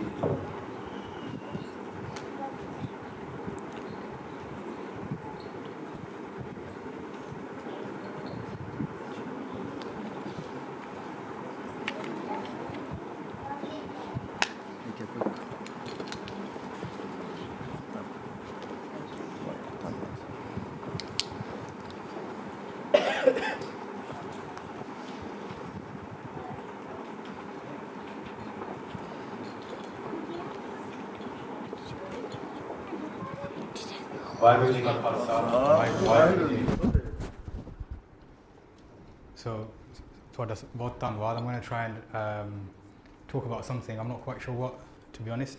But don't worry, I think Dr. Saab's done a detailed job. I'm going to try and follow up on that. I won't put you on diets or make you count calories. I know Dr. Saab keh gaye. They both dunge vicharya. So, Bhai Saab asked me to talk from a UK perspective or UK like youth perspective. What does 1984 mean? Why do we remember this? That sort of thing. You've probably covered 84 in fair amount of detail. So if I just try and cover why 1984 happened in about 3 or 4 minutes, firstly, and then we'll talk about what we can basically do or what it means to us here in the UK. Okay? So 1984 ਦਾ ਸਾਰਾ attack ਕਿਉਂ ਹੁੰਦਾ ਤਕਰੀਬਨ, if we break it down, it's a very, very long topic, as you're very aware. I'm going to break it down into three things. 10 ਕਾਰਨ. 1, philosophical. ਇੱਕ ਕਾਰਨ ਤਾਂ ਇਹ ਆ ਕਿ 500 ਸਾਲ ਵੱਧ ਪੁਰਾਣਾ. That philosophically, Sikhi is being forced to fit in a system that it just will not fit into, and it will implode. So Sikhi is being forced into a system that it cannot like live with, essentially, right? So philosophically, we are always at loggerheads with who's in charge, because so we have a vidyala in Coventry, and we teach kids about Tabla, right? But not how we've misconstrued that. Tabla can only happen if we're in charge, or else it's not happening. Okay? So this idea that jad saaryan da pala hunda si already, why were we asking for it? We are asking for it because we can do it better. Okay, so there's no equality, there's no peace unless we're in charge. Therefore, it's our nara over the years. Bagija Badshah. There's two outcomes for us, right? There's two outcomes for us. Either we're part of the Bagavat or we're part of the Badshahi. And that's how Sikh history has been evolving for hundreds and hundreds of years, essentially. So philosophically, Sikhi is always at some sort of loggerheads, always has been from day one. And 1984 is just the latest chapter of conflict. Khalistan, the property of this is the latest chapter of conflict. And after this, there'll be another chapter. And that one will close, and then there'll be another one, and then there'll be another one. It's sada sadivi sangarsh. Our struggle forever, essentially. So that's what it really boils down to. That's a very deep concept. and it's very hard to understand. And over the years, I think that's been missed. क्योंकि ਅਸੀਂ 40 ਸਾਲ ਤਾਂ ਇੱਥੇ ਹੀ ਲਾਤੇ ਕਿ ਵੀ why was Sant there, ਸੰਤਾਂ ਕੋਲ ਹਥਿਆਰ ਕਿਉਂ ਸੀ, ਸੰਤਾਂ ਨੇ ਬੰਦੇ ਕਿਉਂ ਮਰਵਾਏ, etc. Like, we've had to do that, you know, like kind of justification of why Singhs had weapons, why Singhs had to do the way things that they did. And that's understandable because it's a live sangharsh, it's still happening, and we have to like portray ourselves or defend ourselves. But the reality is, and the world won't understand this, like if we tell the world we had to do that because it's a Sadivi sangharsh and we're always at loggerheads, I don't think that cuts it in the court of law. I don't think. It doesn't get you off murder trials. Matlab ke this is something that's probably missed. And when we look at like other sangharsh, at the Vidyalaya we're covering Bant Prakash for children. And we've just done the Sakhi of Bhutta Singh, Garja Singh. Now when you actually boil that down to, you guys all know the Sakhi, I'm sure, of by Bhutta Singh, Garja Singh, right? They overhear someone saying ki Sikh mar gaye, Sikh hai nahi. And by Bhutta Singh is so kind of angry about this, he's like, watch, I'll show them Sikhs are here. And they start collecting tax, and you to see Sari Sakhi Jan there. And there's a lovely bit when Garja Singh joins him. And for me, this sums up Sadivi Sangharsh. So a young Garja Singh goes and joins him. The Utti Ad gaye. They've written a letter to the Mughal governor, right? This is our tax system. ਇੱਥੇ ਖਾਲਸੇ ਦਾ ਰਾਜ ਆ you said ਤੁਸੀਂ ਕਹਿੰਦੇ ਸਿੱਖ ਹੈ ਨਹੀਂ ਇੱਥੇ ਸਿੱਖਾਂ ਦਾ ਰਾਜ ਅਸੀਂ ਲਿਆ ਹੋਇਆ ਆ ਤੇ young Garja Singh comes to join him and ਫਿਰ ਗਰਜਾ ਸਿੰਘ ਪੁੱਛਦਾ ਬੋਤਾ ਸਿੰਘ ਨੂੰ ਕਿ what's going to happen now ਕਿ ਹੁਣ ਆਪਾਂ ਮੋਰਚਾ ਤਾਂ ਲਾਤਾ what's going to happen he goes Mughal ਆਓਗੇ ਐਂਡ ਹੀ ਗੋਜ਼ ਮੁਗਲ ਆਓਗੇ ਫਿਰ ਅਸੀਂ ਕੀ ਕਰੂੰਗੇ ਐਂਡ ਬੋਤਾ ਸਿੰਘ ਗੋਜ਼ ਫਿਰ ਪਹਿਲਾਂ ਤਾਂ ਅਸੀਂ ਉਹਨਾਂ ਦੇ ਸਿਰ ਭੰਨੂਗੇ and he goes what about that then after he goes ਫਿਰ ਆਪਾਂ ਸ਼ਹੀਦੀ ਪਾਉਂਗੇ so very simple very laissez-faire about it. And Garja Singh goes, well, what will happen after that? And Bhutta Singh's words in Bant Prakash, he says, this is the belief, you know, that closing off the chapter, opening the next one. This is that belief that he says, he goes, Fir Khalsi ki charcha hui. That the Khalsa will get together and charcha. They'll do vichar, they'll get together, they'll make some sort of decision. Fir Khalsi ki charcha hui, Patshahi dawa chahe joy. And the Sikhs that want to fulfill the promise of rule will fulfill it, and they'll fulfill it through our blood. So whilst it seems massively illogical, and it does seem illogical, down in their hundreds and thousands. So two young Najwans who are committed to the cause of Sikhi, why would you just go out and die? It just seems so illogical, right? They, you know, but ਉਹਨਾਂ ਦਾ ਪੂਰਾ ਵਿਸ਼ਵਾਸ ਸੀ ਸਾਡੇ ਡੁੱਲੇ ਹੋਏ ਖੂਨ ਚੋਂ ਰਾਜ ਪੈਦਾ ਹੋਊਗਾ. And that's exactly what happened. They prophesied it before their death, right?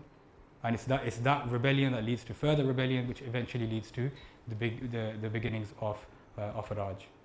So I know it's hard to understand 1984 like that, but it's just the next chapter of the Sadivi Sangharsh. And I think in 10, 20, 30, 40 years, we'll stop analysing it like that, like we Sant here, why this, why that, right? We'll stop analysing like that, right? To try and make it logically make sense. We'll understand it as just the next extension of Sikhi. And I think it's going that way. In the last few years, I've been really impressed with the vichar jehdi ho rahi hai. It's going more into that kind of philosophical way. So that's the reason, philosophical reason, ultimately. ਜਿਹੜੇ ਦੂਜੇ ਕਾਰਨ ਆ ਜਾਂਦੇ ਉਹ ਤਕਰੀਬਨ ਤੁਸੀਂ ਜਾਣਦੇ ਜਾਂ ਹੱਕਾਂ ਦੇ ਮੋਰਚੇ political reasons.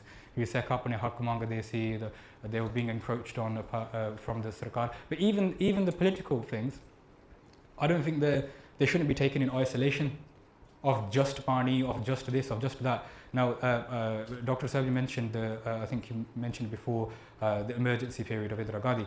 Indira Gandhi's emergency period is really interesting. Because when she invokes an emergency, I think it's Sanjay Gandhi, I think Mark Tully, who's not a fan of Santhiya, you know, big admirer of Indira Gandhi, he says in his book, he says, when Sanjay Gandhi came to power, right, he's unexperienced and he was very rash decision making. Sanjay Gandhi, when he comes into the political scene, he's the one that does the mass sterilization. So Sanjay Gandhi, these are the people, guys, that we're the demons apparently against, right? Sanjay needed to look good on the world stage, like it does, probably, arguably, it does now, right, from an economical point of view.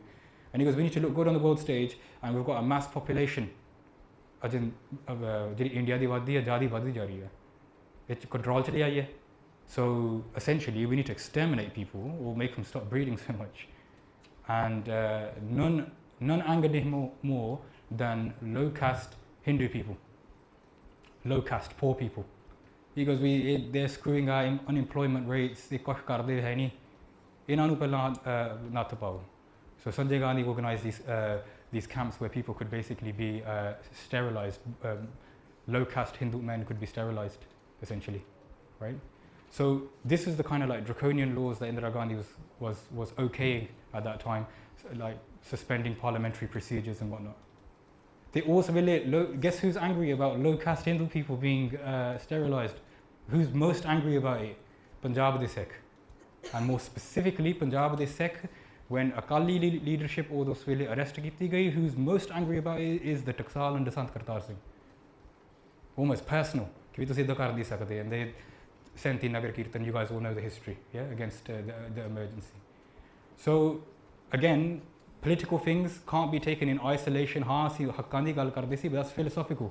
कि तुसी इदां कर नहीं सकदे, right? We ask for everybody's pala. We're there for everybody.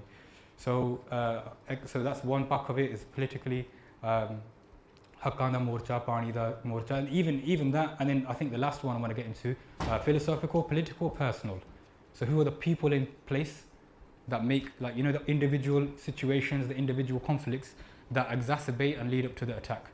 ਉਹ ਹੁਣ list ਬੜੀ ਲੰਬੀ ਆ ਉਹਨਾਂ ਦੀ ਵੀ ਤੇ ਸਾਡੀ ਵੀ ਇਫ ਆਮ ਆਨੈਸਟ ਰਿਹਾ ਜਿਹੜਾ ਉਹਨਾਂ ਨੇ ਸਿੰਘਾਂ ਤੇ ਤਸ਼ੱਦਦ ਕੀਤਾ ਕੋ ਕੇ ਸਿੱਖਾਂ ਨੂੰ ਸ਼ਹੀਦ ਕੀਤਾ and equally the targeted killings and assassinations that Singhs put in place as well, right? And that takes a takrar. So I'll sum that back up to interaction that Santaji has with when the Swami comes and sees Santaji. So this is why I've three-tiered it. The Swami comes and sees Santaji, and he goes through all three tiers that I've just mentioned to try and just suss out Santaji कि भी कित्थे तक साडी गल पहुंच सकदी है. And it's about a minute in like an hour's of video, and he goes, Santa is very happy, he's very cordial. The uthi Santa nu aake milda, and he goes, Santaji, he goes, first he starts, you know, the personal, isolated instance, you know, personal conflict. He tries to resolve that, so he comes bottom up. He quickly realises Santaji is not interested in that, goes into political, and then he realises, this is the Holy Grail. This fight is way bigger than political and personal reasons. Although they're part of it, but it's philosophical. He genuinely believes this is a Sandeevi Sangarsh. The interaction goes something like this. Swami asks him, he goes, Santaji, he goes, I understand you're angry.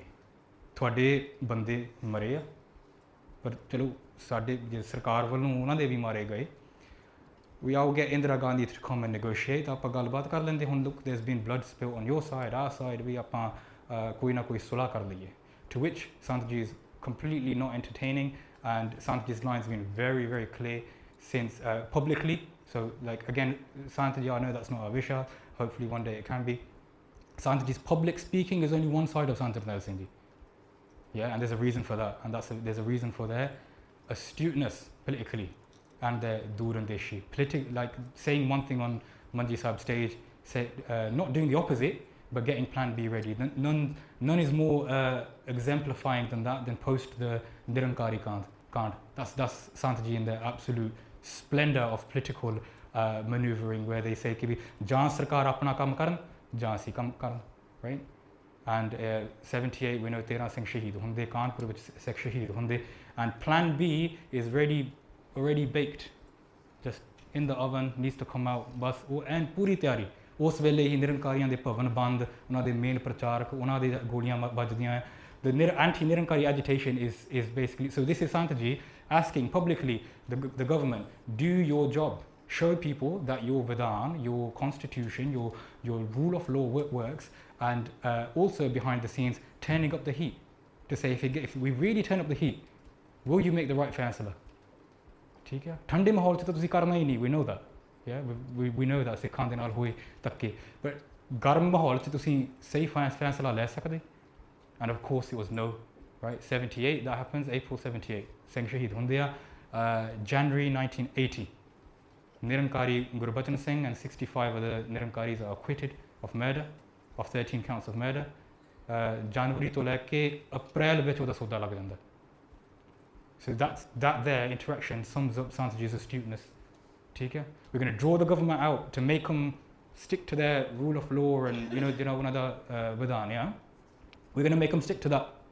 We're going to turn up the pressure, and when it crumbles, we're going to show why why the whole thing's a failure anyway.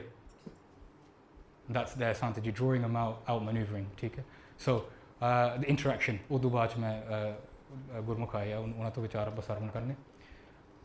the interaction starts personal. Santiji's line's always been the same. Let's just call it quits. Let's go towards Aman Shanti. Yeah? Let's go towards some sort of peace. And Sant says very quickly, Shaheedan de qaatila nu main bakshunga nahi. So anybody that's made Sikhs Shaheed, they are owed a debt, and I will repay that debt. Yeah, by basically getting badala, by basically avenging them. And Santiji in their avenge, like Sant Jarnail Singh's avenge mission is huge. The absolute shopping list that they go through with Jinnah bhi Singha te tashaddat hoya. I think there might be pictures by Kulwant Singh Nagu ke di Shaheedi, right? Who's like grotesquely tortured. And Sant Jarnail Singh ji makes sure Gurbachana DSP, the DSP is dead, the person that's interrogated him is dead, the person that grassed him is dead. Sant Jarnail Singh went to extreme lengths to make sure everybody had to pay. And some of those things have become sort of like key things to vilify Sant Jarnail Singh, but the backstory is huge, right? DIG Atwal's murder is one. It's a police inspector who dies who's shot at the Jodakar of Harimandir Sahib, right? Who was responsible for Chandokalam when they burnt the buses of Tuksal. So ek chon ke badale laye Santane, right? So very quickly Swami's interaction, he realizes this personal benefit gain situation he's not interested in. So he moves it up, right? He moves it up, shuts down that conversation, opens the next thread. Next thread is Santaji jehde thode mangya, jehdiyan gallan tusi mangde a, oh jaij a. I'm with you. He's saying, I'm with you. You know the haqq that you're asking for, I'm with you. You're right. You should get them. And I want to like add to this. Dr. Saab's mentioning left wing, right wing. Also, the leftist parties, socialist, also they abandoned it because they didn't want it to be under Dharam. So they were anti that. However, the leftists agreed with the Anandapurdha Mata and the Sikh demands, and so did the right wing, including some Hindu groups. So both political spectrums agreed with it. When Santiji kind of coalesced them into a Dharamyad Morcha, that's when they abandoned the left and the right. So namely the socialist parties. They're like, nah, you don't want to do a Morcha from Akal Takht. So that's Santaji's political ideology versus Dunyavi political ideology, both left and right. So agrees with the demands. He goes, Santaji, thode haqq jaija, tusi le lo, thode ban diya haqq. However, here's the problem, Santaji.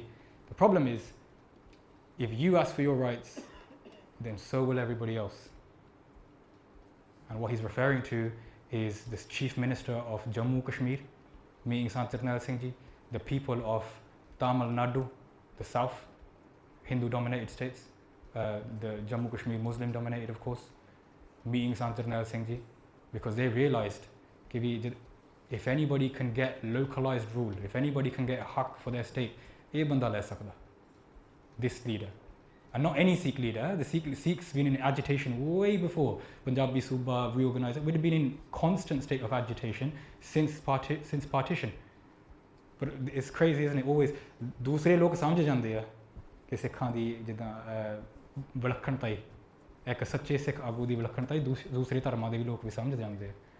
And they understood, other political leaders of religions as well understood that that's the man to get it, right?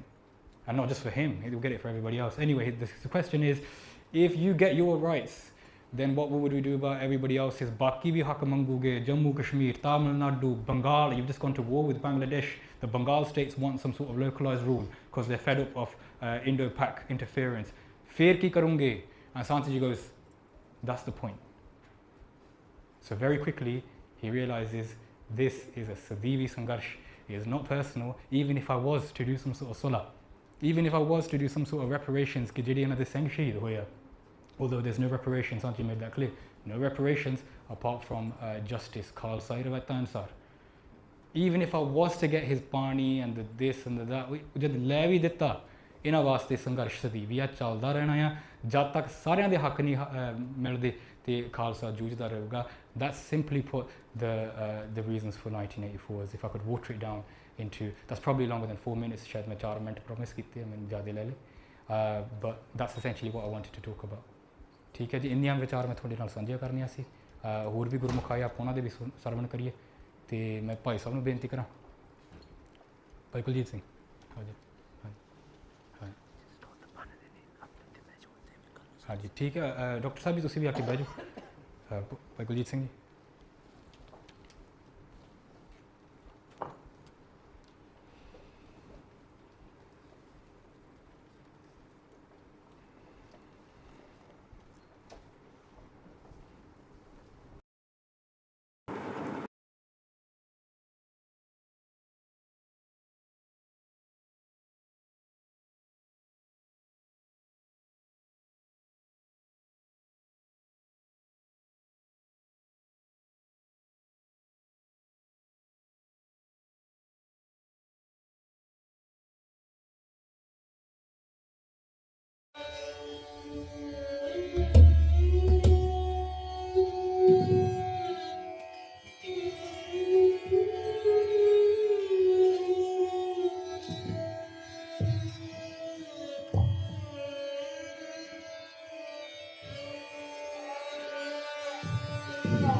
I'll try and read out. I'll try and go off real quick.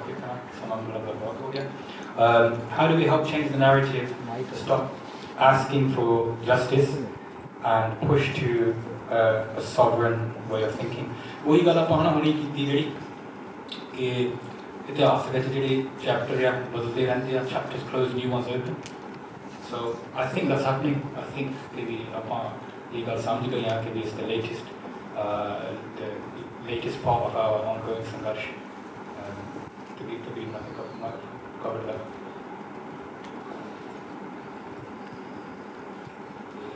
How did the Indian legal system handle the Sikh genocide? Why has there been no justice?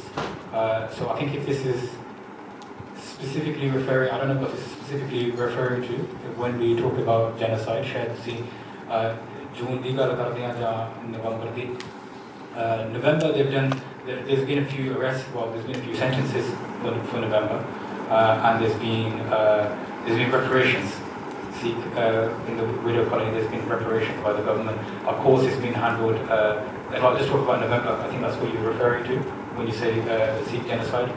We talk about June as well. Generally, the state of play with both June and December is very interesting because it's been used like a political football match between two main siyasi area in India. So November is blamed entirely on the Congress, right? And as is June. So political coalitions will gang up and like paint their narrative on it. Regarding November, what's interesting about November is after that happens, even before that, they fight an election with the main kind of theme of it. Main theme of the election is कि तुसी देश अपना बचाओ, देश दे टुकड़े टुकड़े हो सकते हैं, and there's outlines of sardars on boards, yeah, depicting Sadwan Singh and Byan Singh कि भी हुण देश नूं खतरा आ ते तुसी मतलब इंडिया दे वसन वाले लोग अपना फर्ज पछाणो, unite the state and not let it disintegrate. So for them, they cashed in massively on Indira Gandhi's and the Sikh genocide that followed. We know people have been given tickets since then. The people that are accused, Jagdish Titler wins. I think the best way. What justice has there been? I think the best is shared the widow, some of the Bibi and the widow college. Then it's the work of Jindan Sukha. The people that went, they genuinely set up base in Delhi. Not many people know. They set up, were affected by the genocide and put in place a plan of assassination that basically marks the we've had with specifically with the killing of Arjun Das and Lal Tamakkan.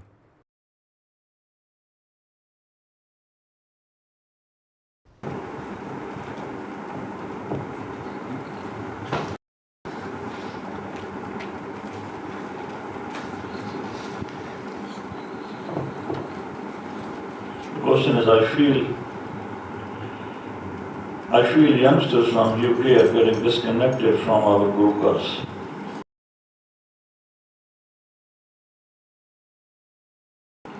Or the Shaheeds.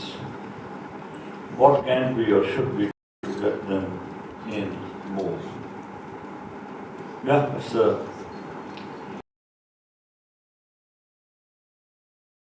just the fact that they are not interested in the Shaheeds. I think this is in general. And I think this is a universal problem. Shifts from faith to materialism, thanks to smartphones and social media. We derive our thinking. While your ancestors, your older generations, for us being a part of the Sangat was more important. And you have a great excuse, the Sikh youth. You think that you can get all the information from Instagram. You do stories on Instagram.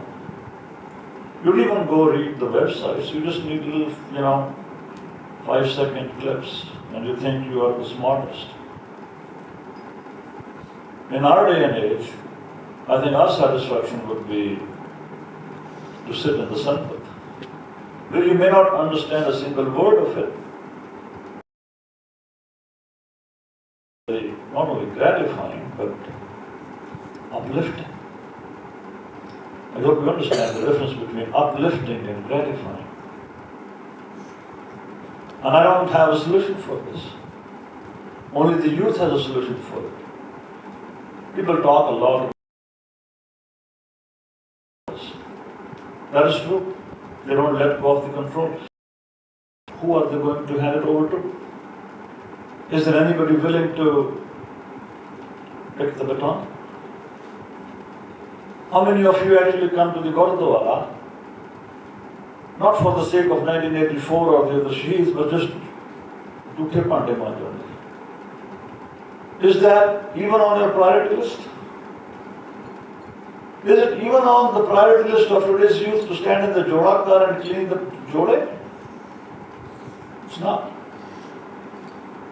Are the older folks who are managing the Gurdwara stopping the youth from doing this? They're not. But this is a general sense of attitude. Okay. And I don't think it is the older folks who are responsible, yes.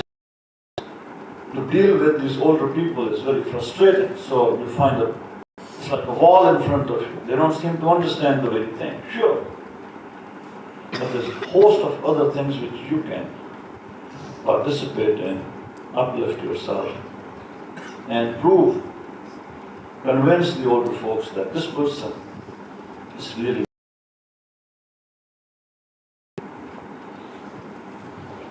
That's all I will say.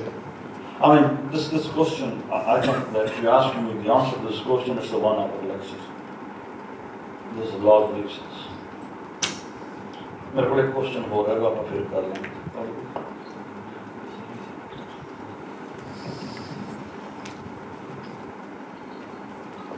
So I've got a question here saying, for those who say Khalistan is just an ideology, we don't need it, it's not essential, what is the response? And I'm hoping a lot of you have listened to this lecture, this talk, and the many talks that have come online as well on Shaheedi Bunga, on Seek to Inspire, on basics of Sikhi. I really hope you're taking the time out. So I'm just going to give you a little snippet of how Maharaj teaches you themselves. So when I came into Sikhi in 2002, I was 19 years old. I was walking with another Benji who was wearing at the start a turban, and we both had our kirbans out in Selfridges in central London. We were just shopping. I got stopped by a middle-aged man, and he asks me, "Why are you wearing a kirpan for? Why are you dressed in this way?" And thankfully, some Singhs from the Sikh societies in the universities, they'd already done the seva of compiling all the facts around 1984, Sikh philosophy, the time of Guru Nanak Dev Ji Maharaj, the times the Panth Prakash, which is Dastiya, that when Singhs lived in the jungles on horseback. So, Maharaj the Kirpanal, I made an informed decision that this was the faith for me, after looking at all the other faiths, especially as a female. He started asking me, "Why are you wearing this?" And then he started saying, "Well, Sikhs are Hindus. Guru Nanak Dev Ji was a Hindu." He started saying that all of 1984 was caused by Sanjana. And he had so many things that he was saying against us at that time. But luckily, because we'd done our research, we managed to answer him with eloquent enough answers. When he was talking being a terrorist, we could give him the answers that was required. That, hang on, do you call somebody who learned their Bania in 8 hours, 1 hour, spent this much time doing 100 Japji Sahibs, took the, helped a girl that was being oppressed by her in-laws and said, "She's my daughter, I'll give the dowry, how much do you want, leave her alone and stop abusing her." You calling somebody like this who stands for everyone's rights, everyone's right. And then he started saying so many things which even my own family friends, when I started wearing a turban and became Amritai, started saying to me, "Guru Nanak Dev is a Hindu." So anyway, what transpired from that was he mentioned that, okay, take all your points, but you guys don't believe in equality. He was a Hindu man himself. You guys don't believe in equality. You're stuck in Jat, Path and caste. And then we were so lucky as Bibya as well. Our roop was one of royalty. I was wearing the kirpan like my Sikh brothers do. I was wearing a turban like my Sikh brothers do. And I didn't need to answer that with words. I said, just take a look. Thank Guru Gobind Singh Ji Maharaj. And at the end, the thing that troubled me the most was, he said, "I like Sikhs because I'm going to Sweden and I'm building a Gurdwara," after saying all of this, and that deeply troubled me. So I went back home, I recalled all the questions I was asked, and all the research I had done previously. I just collated that and wrote a kind of booklet. I just showed one Singh, and that Singh took it upon himself and made multiple photocopies, because the internet was not a big thing in those days. Multiple photocopies and spread it around. And you can still do the same thing, but we've got instant access now. We've got instant answers, and that's why I'm referring, because like Dr. Saib said, these are all kind of 1 hour lecture kind of things. Each question, I've got some really deep questions here, which I'm not going to answer. I really want the panel to take up the time. So I will pass it on. I'm keeping it brief. The first question, and any of you can answer this, is, which I think is a brilliant question, because I often wonder this, is how would one avoid Khalistan from also becoming another corrupt state?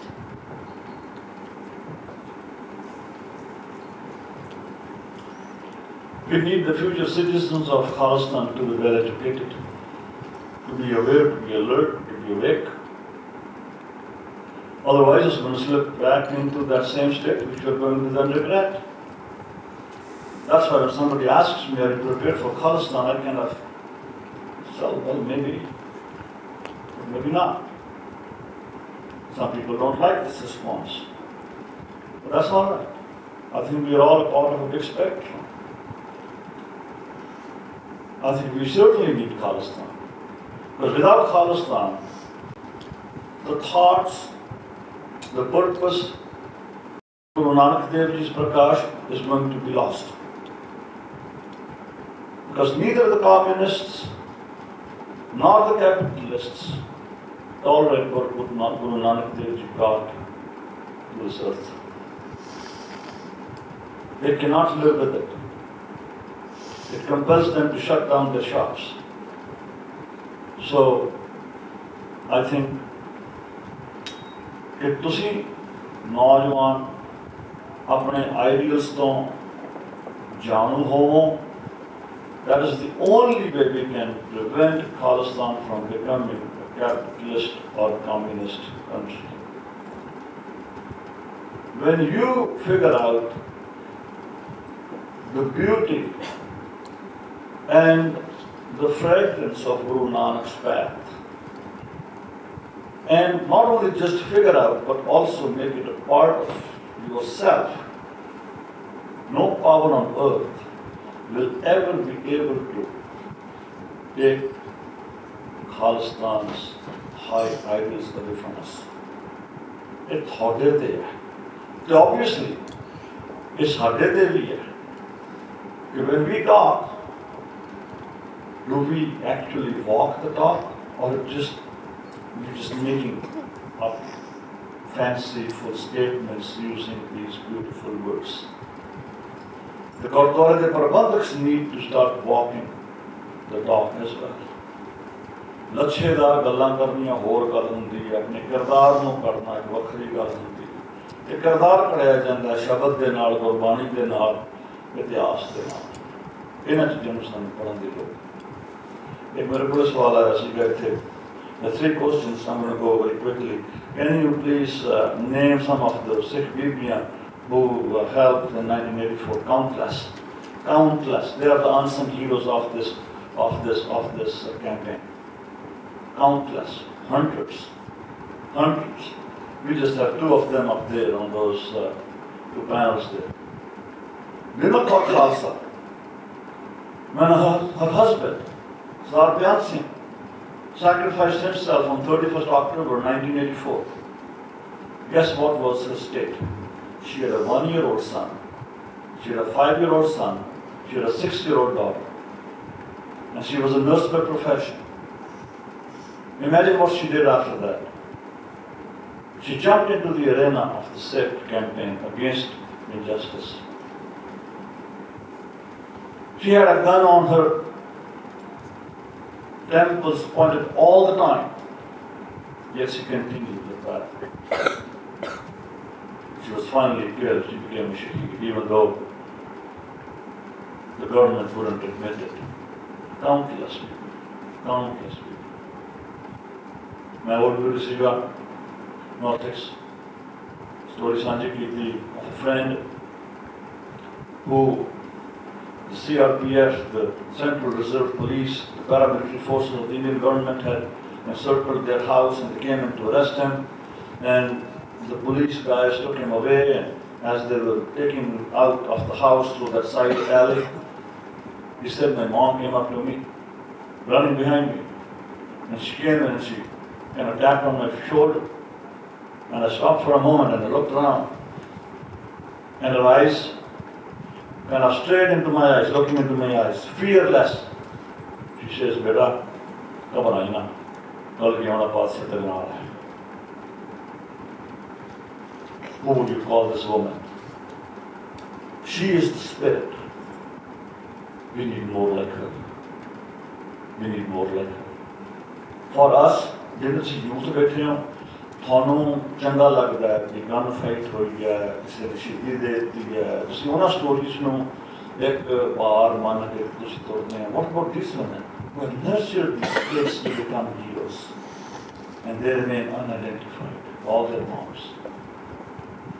अगला the question है, what are the duties of, I guess the word miss हो गया, what are the duties of a woman as a Sikh? I guess You all know that better than I do. Man, this not about it.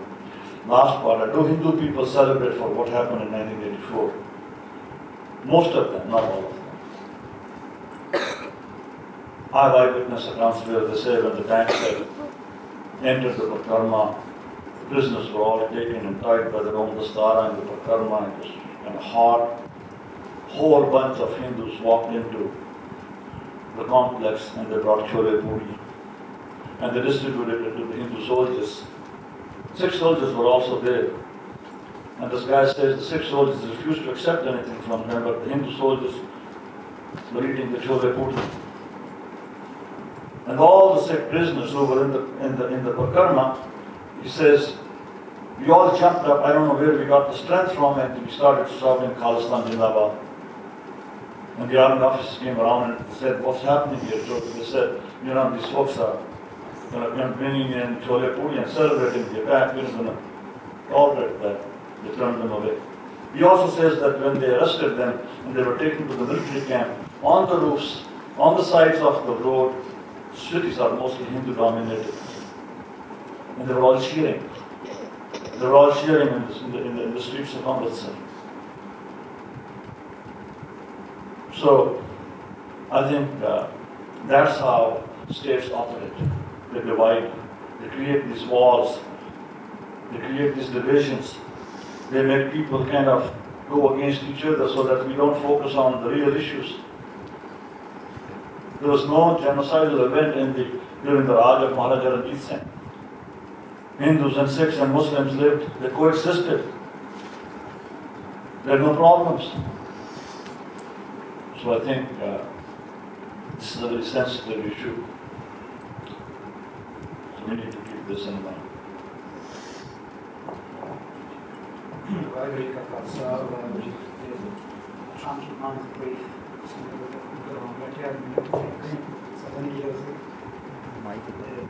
the first question is, what strategies did they use in 84, in June and in November 1984 to kill Sikhs? This could be interpreted in many ways. Quite simply, first chapter of the Viceroy, we discussed this yesterday, they had sort of like guns from kilometres away, firing on Gatka. This is why the Tabla army was attacking there. A few kilometres away, I think the Viceroy was there at jail, in school. They had huge tanks firing, again from 2 to 5 kilometres away, just like Gatka. All the houses that were around Gatka have been leveled since.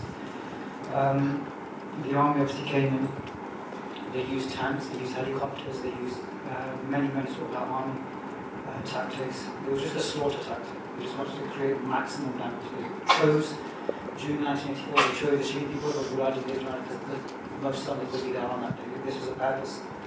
They purposely chose that day. They attacked Sacrilege of Scholarship, the birthplace of the Khalsa. Again, regiments marched in, shooting in. There wasn't Santhiya in Kazakh wasn't there. There wasn't sandbags there. We talk about Sacrilege of Scholarship because that's where Singhs were to fight back. If you go through the list, we had there yesterday, they all tend to be historical about that. Maybe not where our history is. That was attacked all on the same day.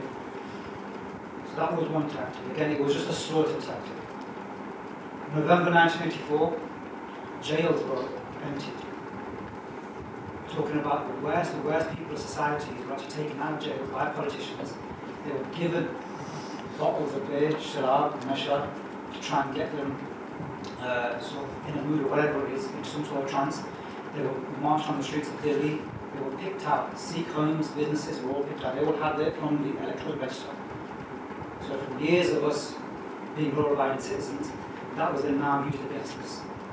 In certain Alaqqas, Sikhs, when they found out what was happening, they actually pulled their guns back, started fighting back. The police then marched in and said, okay, listen, we don't want any violence. On the pretense of trying to cause peace, they confiscated all the guns. Then the mobs came back again. So the Sikhs obviously said, we got a fire, then they marched back in again. This certain Alaqqas, then they started resorting to So in terms of what happened in Delhi in 1984, the genocide there where thousands and thousands were slaughtered, only certain pockets fought back. And again, it was the people actually, man groups there talking a little bit about blatant tactic used, strategy used. In the Indian law, it's actually in their constitution, there's an act, a law called Armed Forces Special Powers Act, SP comes in brackets. And what that explains is that no armed force, no member of the armed forces is liable for any sort of, what do you want to call it, accountability, any charges. They are given full immunity under Indian law when they declare a special, sort of special circumstance. Now that's word special is very vague for a reason, because they can declare any circumstance a special circumstance. Jammu Kashmir, we hear about that, secular to Punjab, in terms of what happens there. Assam, there's an Assam liberation movement. Only less than a decade ago, dozens of women, completely naked outside an army office, and they had signs of Indian army rifles. This doesn't make news. South Tamils, they're going through the same path. Or I mentioned there, what's going to happen with everybody else? Wherever there's a minority, there's liberation fronts, there's a banned terrorist watch of India for about 30, 40 organizations. In there you have communists, in there you have Tamil groups, you have Islamic groups, you have Al-Qaeda, terrorist groups, actual. You have Jammu Kashmir, you have the Maoists. On the east side of India, you have many different groups who want independence from India. You have 4 Sikh groups, but they're the ones that Indian government always want to talk about. Why? Because so the Khalsa is the one that actually has the, if you want to call it, the power to actually do something about it. So in terms of what strategies they use, this is government strategies. They've actually put it in their law that they give full reign to their armed forces to do whatever they want. Sadly, it's always the women that suffer the most, and they're the ones who get targeted the most. So we talk about Shaheedi, we talk about battles, but what gets less talked about, because it's a very sensitive subject, is what they do to people, what they do to our sisters. Second question is, what can you do today to honour 1984 and after? To honour it, something illegal, well, this kind of goes into the next question as well. Who's not got bicycle here is getting so much information and asking us to take notes now. Why I've said, again, learn about this, because, again, if you ever get approached in the street, in your families, in your friend circles, people still have this mentality. We're very calm, I'll give a very small example, Mark, I'm not to go off on tangents, but I was walking through an affluent neighbourhood in Manchester. It's very affluent and it's very Jewish orientated neighbourhood. The houses were very nice, very big. You could tell it was, again, it was like a very upmarket area. One thing I noticed, and I asked a Sikh who's local, but why don't I see that? I'm not trying to be a bit funny, but I see very nice houses, I say very nice all that area, but why do I not see nice cars that match it? The cars seemed very average. Because it's a Jewish neighborhood, that's why. And I don't see one BMW, I don't see one Mercedes. It's because they're Jewish. And those are German cars, all German, like all quickly did. Why? 1930s, they went through a genocide at the hands of Germans. So till this day, they're by German goods. Just a few years ago, Theresa May, when she became Prime Minister of this country, she called an election campaign. One of our members of Parliament, Boris Johnson. Boris Johnson walks into a Gurdwara in the Darbar Sahib, says that Sikhs should vote for Conservatives because he's going to lower the price on Indian whiskey. He's going to lower the taxes on Indian whiskey, so that's why Sikhs should vote for him. Khud kehta. Darbar Sahib. My personal focus is always about Sikh Guru Granth Sahib Maharaj. The more you learn about this, the more you're going to realise that without the Puri Sikh Bani, the Puri Sikh Sikhi will never come. Now, Boris Johnson was then rewarded by becoming foreign minister and then his own party made him prime minister of this country. And this is how openly, brazenly, he just makes fun of Sikhs. Never wants to apologise, no one's ever called him on. Jori, we can argue amongst ourselves in the committee, shouldn't let this, that kind of stuff, but there's no consequence for what happens. The way we can honour 1984, the way we can honour any Gursikh who's done any Qurbani is first off with the Sheikh, learn about the history, learn about all these Gursikhs here who've given their life because it's a history that they're going to attack. It's our Sikhi that they're going to attack. Last question, what one takes steps in, what what our steps we must take today to ensure 1984 is not forgotten or whitewashed again. So it is our history. We spent 40 years discussing why Santhiya was there, why they were right to do what they did. No one's ever discussed why Guru Sahib was right to fight to Guru Sahib, or not Guru Sahib. Why did we just become Jali Sinani about that? It's a very simple thing. They attacked our Bunga Sahib. They slaughtered innocent men, women, and children, tortured them in the worst possible ways. They took our history from the libraries. If it was a terrorist operation, they wanted to get rid of a terrorist, why take our books? Why take our history? So then, this was just a chapter in history where we were attacked. There's no point trying to explain to ourselves, Sacrilege, just in case, because we do need a job, we do need answers sometimes. But apne dimag ko se agar karo, and there should not be a shanka about what happened in any of our minds. What one takes steps must we take? First, number one, was Sikh Punjabi sector. Naam japo. Sangat is so important. Why am I not going to yeah, we've got technology, it's a good thing. If we're busy or anything, because everything's right there to learn from. But nothing's going to replace what Guru Sahib gave us. Guru Sahib gave us Sangat, they gave us the Darbar, they gave us the London book. Nothing's ever going to replace that. If that's on, you get a certain strength that can't be explained. The Jan that was in these verse 6, we can't explain it, you can't write a report on it, we can't explain to you, it can only be felt. So when that asli naam Tabla comes in Sikhi, that's when you get the hymn, the heart, the strength to hold such and then to live it as well. When you start living it, faith and all people are like, that's when you start getting more knowledge. When you start living this as well. And it all comes from faith. It's like and that's the truth of it, really. We don't want to talk about Sangharsh in the 1980s or the 1990s, people get scared. One final stuff is, there's pretty sort of things that I just want to touch upon. What that's in Bangladesh when they mentioned it. They heard, what did they hear? They heard, Sikhon Khatam ho gaya. So they came up, they didn't just show that they were here, they created a large on a bridge, say we're going to charge you a tax. I heard kids, they mentioned, I carried out one of the biggest genocides in Sikh history, from the what percentage to how many percentage of Sikhs got to the right time. They were on their horse in Lahore. Shaktiya turned bragging, look, I've finished all these things. Sikh I heard Kirtan Singh with his wife and his child just went shot. He was a Kathawadi. In the jungles, they still held the arms. Those 60 when we were living in jungles, when we were living in mountains. And they just decided one day randomly, I want to go to the shops in the shed where we would hunt it down as a Buddha Sikh and just do shopping with my family. And he did it in front of the fire as he was bragging at finishing the scenes. It's our deed here, this is our switch. And again, like I said, draw this line, we overcomplicate things too much. We've tried to write reports, we've tried to, in this country, we're six got together, we've had a huge grooming report. I know I'm going off trying to, it just shows you how alarmed we are about sexual grooming, about violence against young girls. We wrote a report, gave it to the government just put it underneath that carpet dirty government program. And we're still begging, we're begging to be treated equally. We're begging for the police to investigate crimes. We're begging for this. The only time where crimes really got investigated was the Sikh. And this is Leicester, I'm talking about the Leicester Pigale. When people turned to vigilantism, we were demonized, we were called Sikh thugs in British media, Sikh thugs. They didn't say vigilante thugs, they didn't say far right or extremist thugs. Our arm was going on, again by newspapers. They do this openly. The more you read news, the more you read it, the more you see any Sikh in a negative context, they always mention his religion.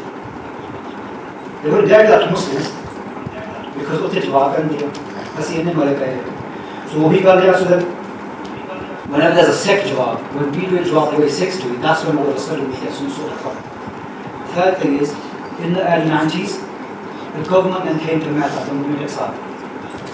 Because after 1984, some power targets in State there, they were the sort of the Mokse Bala. And they came because Babaji will come here to try and work out a way that we can get peace. And this falls into a Saki, if you want to go back in our class in history, just after Tumpar said. But both Sikhs themselves, who sort of were high up in Nerulaka, came to good government in Maharaj. And they said, Guru Sahib, a lot's happened. Charles Shaheedi, we had big junks, we had to leave an Uncle Sahib. let us talk to the Mughals. Sanu Gatka there, we'll try and work out some sort of peace. In the same way the government came to the headquarters of Mehta, and they came to ask Maharajjit Singh because we want to put an end to this bloodshed, this violence. In the early 90s there was a lot of violence on the streets of Punjab because we want to put an end to it. Tell people, tell the Guru Sikhs to lay down their wrongs, lay down this invasion, we'll try and talk about it.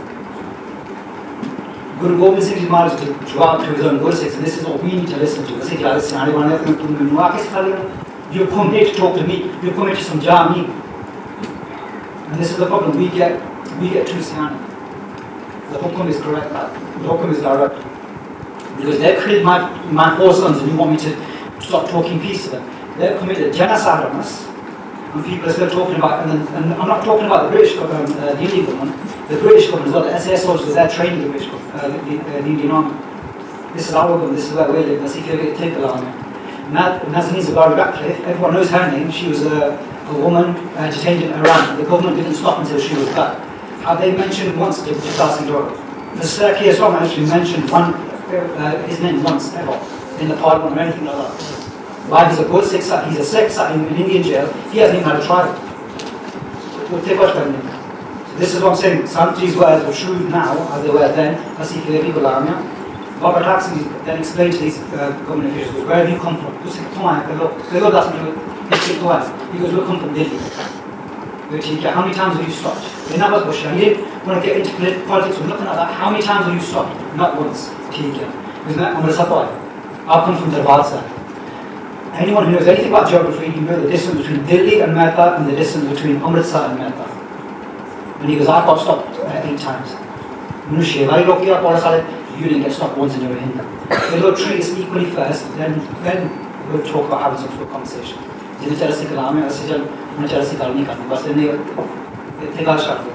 Last question was, what can we ensure to make sure it's not forgotten, it's not whitewashed, we'll sit for them.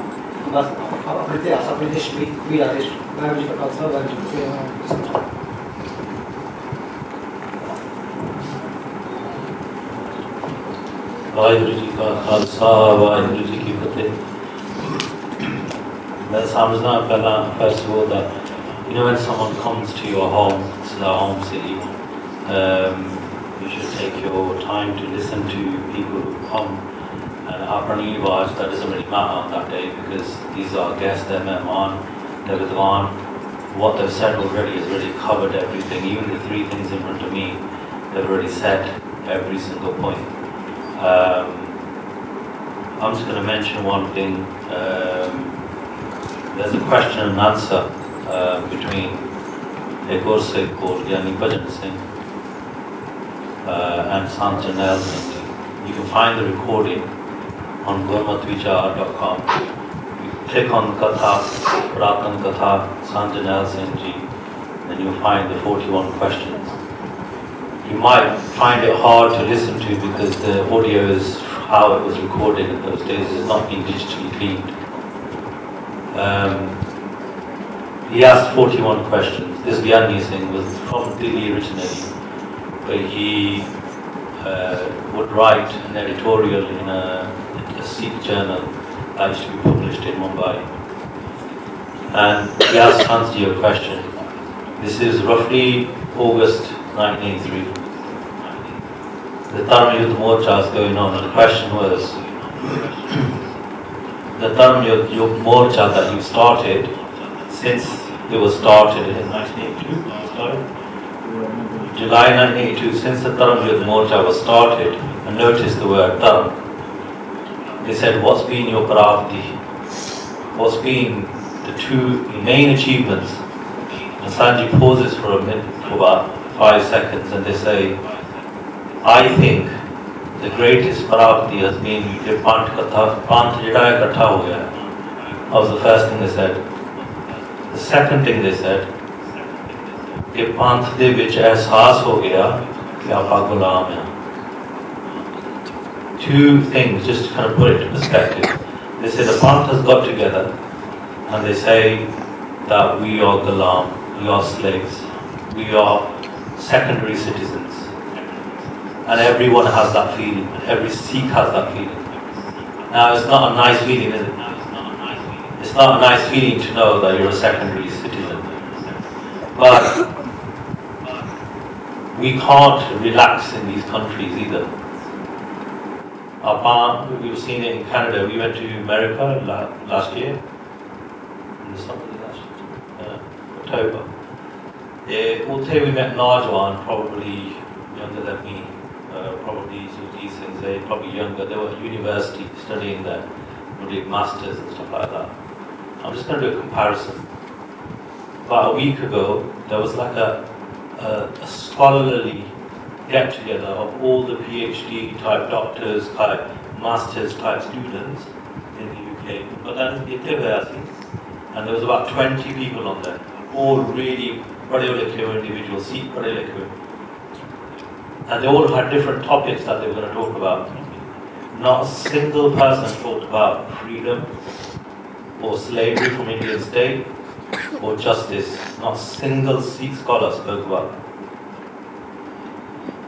In putting it into perspective, when you go to America, where Sardar Hardeep Singh just got Shaheed by Indian-sponsored individuals over there, bache, young children, Mawa, youth saw the body of Hardeep Singh.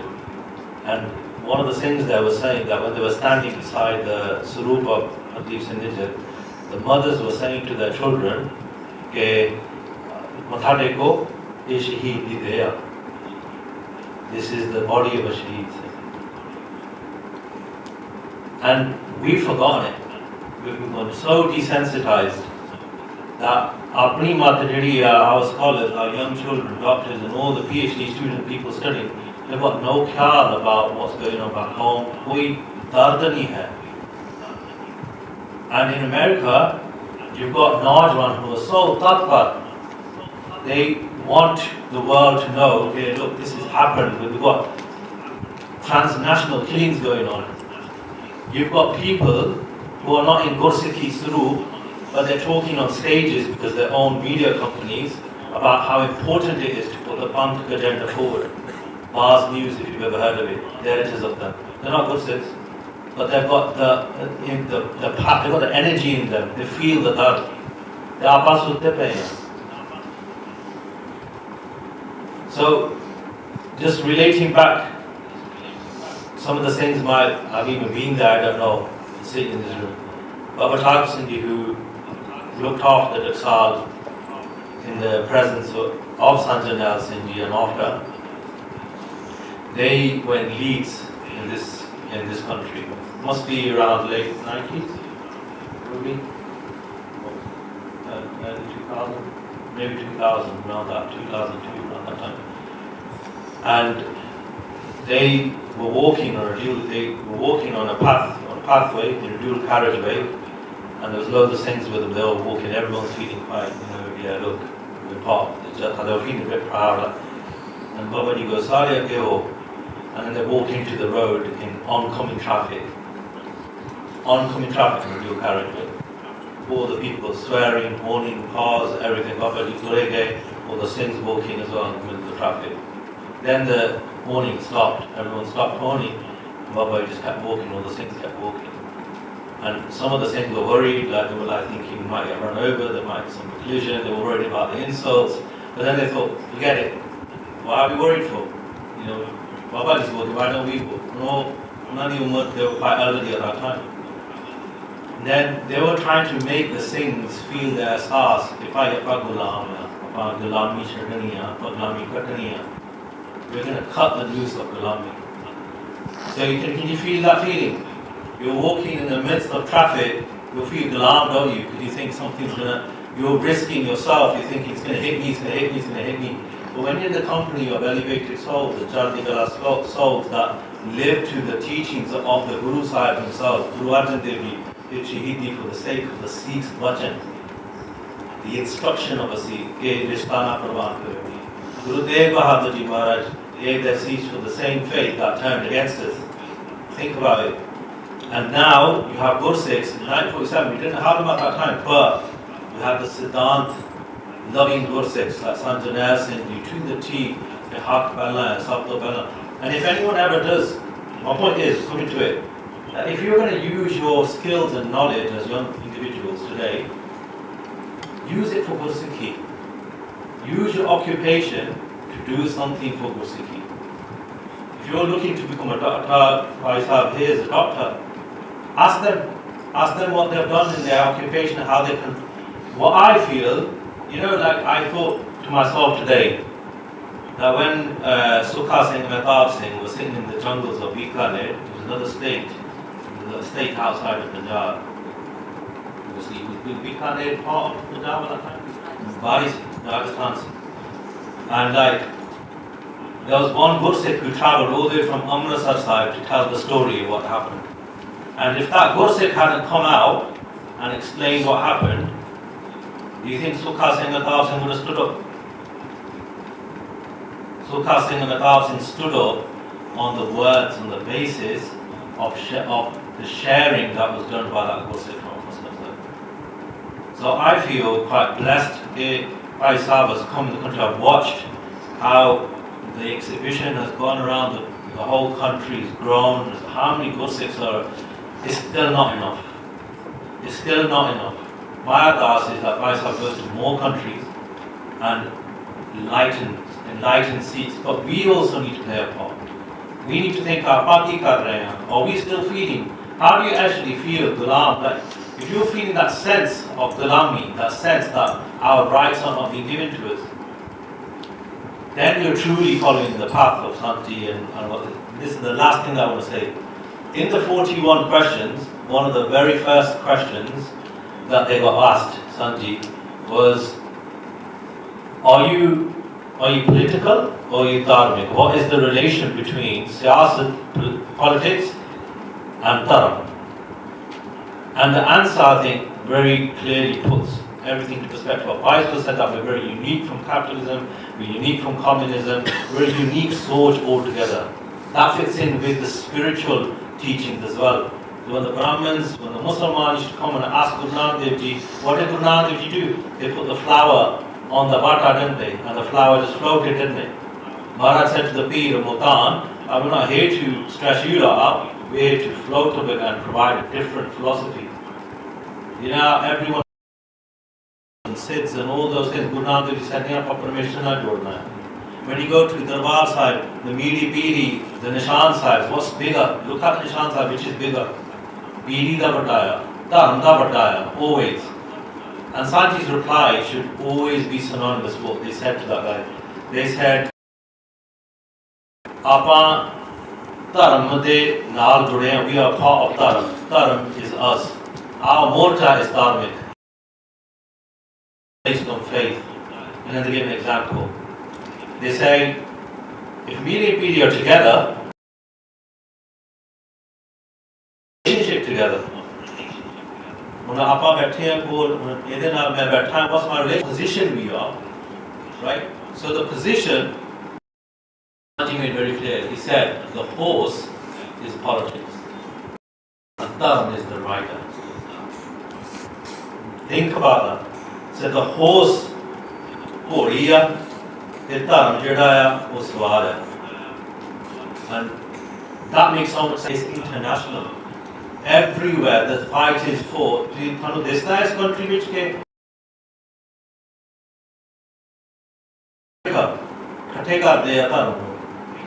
The leaders, they make Dharam as a show. It's not for the Kaaba. Dharam, the prime of the rules of Dharam are the most important. Just to bring it very close to the three types of philosophy, Niti ki hundi hai, political strategy ki hundi hai. There's three types of political strategy. Ek hundi hai Kutal Niti. Kutal Niti is practiced by word or by the vices of the mind. It's not written anywhere, is it? Not written anywhere. The second thing is Rajniti. Rajniti is written. Rajniti makes the person who is practicing that Raj comfort, they receive comfort. And also, subject है उन्होंने भी सुख मिलता है. the subjects receive. So total philosophy, that corrupt thought, the subjects aren't receiving comfort in any way, shape or form. Higher than everyone else, and again, and it fits in again with all the philosophy of Guru Nanak Sahib Ji to Guru to this day. And that third philosophy is Dharamniti. Dharamniti is ki hunda hai, apa qurban hunda hai, for the sukh of others. Guru Arjan Dev Ji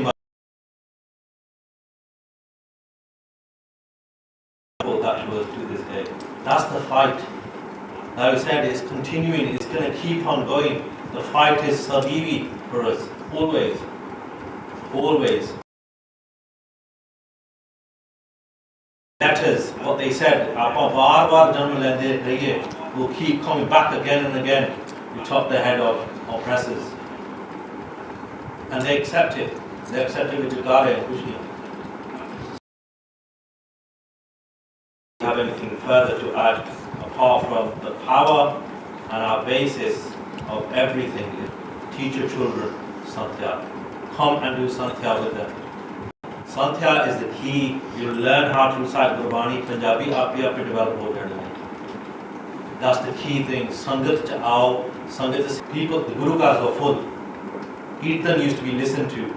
Shaheed Bhai Mehanga Singh Ji, when he became Shaheed, the bullet hit his when the bullet hits me, to mere seene ch baje, not in my back. I should be shot from the front. He got hit in the head. And then he was reciting Gurbani.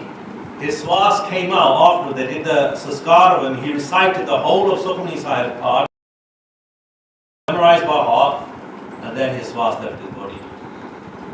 Yesterday was by Major Singh Nago ke Shaheedi Divas. Yes, everyone thought that everyone had finished, everything had gone, all the Singhs had been arrested, all the people had been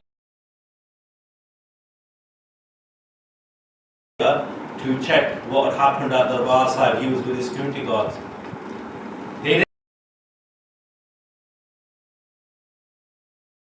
Of the Langar, I think it was the Langar hall at that time. They shot at Gyani Zail Singh and they killed the security. Did 4 Santhiyas of Guru Granth Sahib Ji Maharaj. 4 Santhiya ki Guru Granth Sahib Ji Maharaj.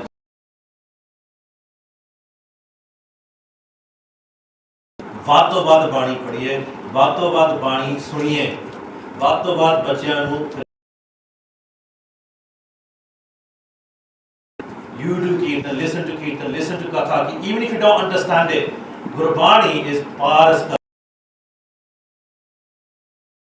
going to take your anxiety away.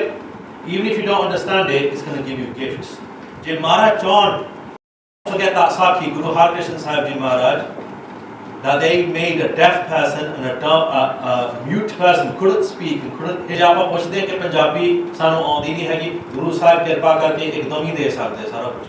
We've got to have that spirit. We've got to have that. We've got to have that faith that they will do that. Ye hoya bhi hai kuch. Allah chakani maafi di baat.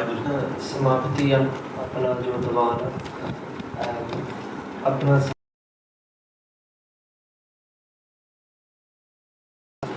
Leicester ਦੇ ਵਿੱਚ exhibition ਦੇ ਵਿੱਚ ਪੂਰਾ ਆਪਣਾ ਯੋਗਦਾਨ ਦਿੱਤਾ। ਸੋ ਮੈਂ ਉਮੀਦ ਕਰਦਾ ਹਾਂ ਜਿਹੜੇ ਆਪਣੇ ਭਰਾ ਭੈਣਾਂ ਨੇ ਜਿਹੜੇ ਸਵਾਲ ਸੀ ਕਿਸੇ ਤਰ੍ਹਾਂ ਦੇ ਨਾਲ ਕਰਦਾ ਜੀ ਬੰਦੇ ਵਾਲੇ ਨਹੀਂ ਆਏ ਕੀ ਆ, ਸਾਨੂੰ ਕੁਆਲਿਟੀ ਚਾਹੀਦੀ ਹੋਵੇ ਕੁਆਂਟੀਟੀ। ਜਿਹੜੇ ਬੰਦੇ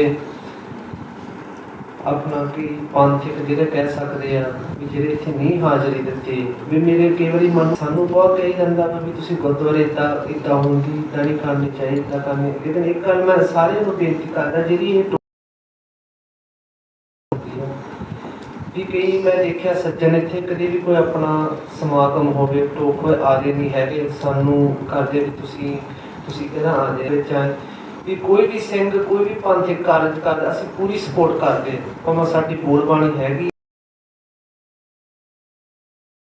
ਸੋ ਮੈਂ ਇਹੀ ਆਪਣੀ ਸਾਰੀ ਸੰਗਤ ਨੂੰ ਬੇਨਤੀ ਕਰਨਾ ਕਿ ਡਾਕਟਰ ਜੀ ਇੰਨੀ ਦੂਰੋਂ ਆ ਕੇ ਇੱਕ ਤਰ੍ਹਾਂ ਦੇ ਨਾਲ ਇਹਨਾਂ ਦੇ ਦਿਲ 'ਚ ਪੰਥ ਦਾ ਦਰਦ ਆ, ਸਾਡੇ ਨੌਜਵਾਨਾਂ ਦਾ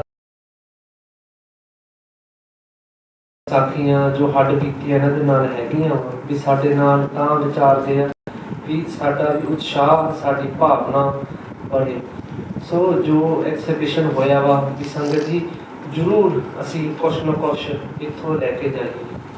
ਜਦੋਂ ਮੈਂ ਡਾਕਟਰ ਜੀ ਨਾਲ ਕੱਲ੍ਹ ਗੱਲ ਕਰਦਾ ਸੀ, ਇਹਨੇ ਮੈਨੂੰ ਇਹਨਾਂ ਨੇ ਗੱਲ ਕਿ ਵੀ ਸੁਖਜੀਤ ਸਿੰਘ ਸਾਡਾ ਜੋ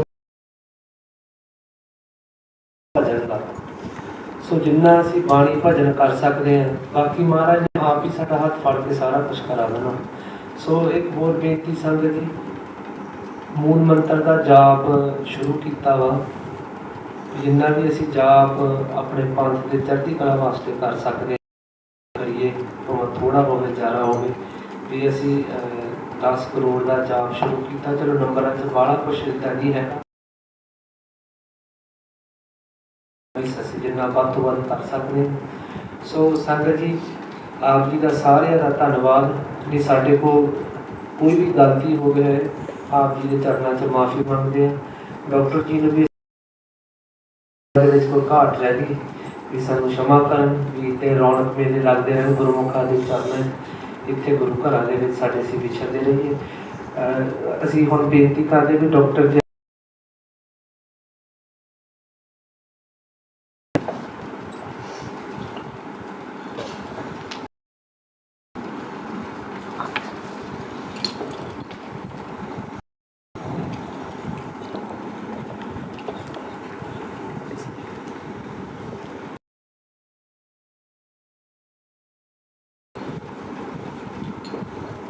ਬੋਲੇ ਸੋ ਨਿਹਾਲ।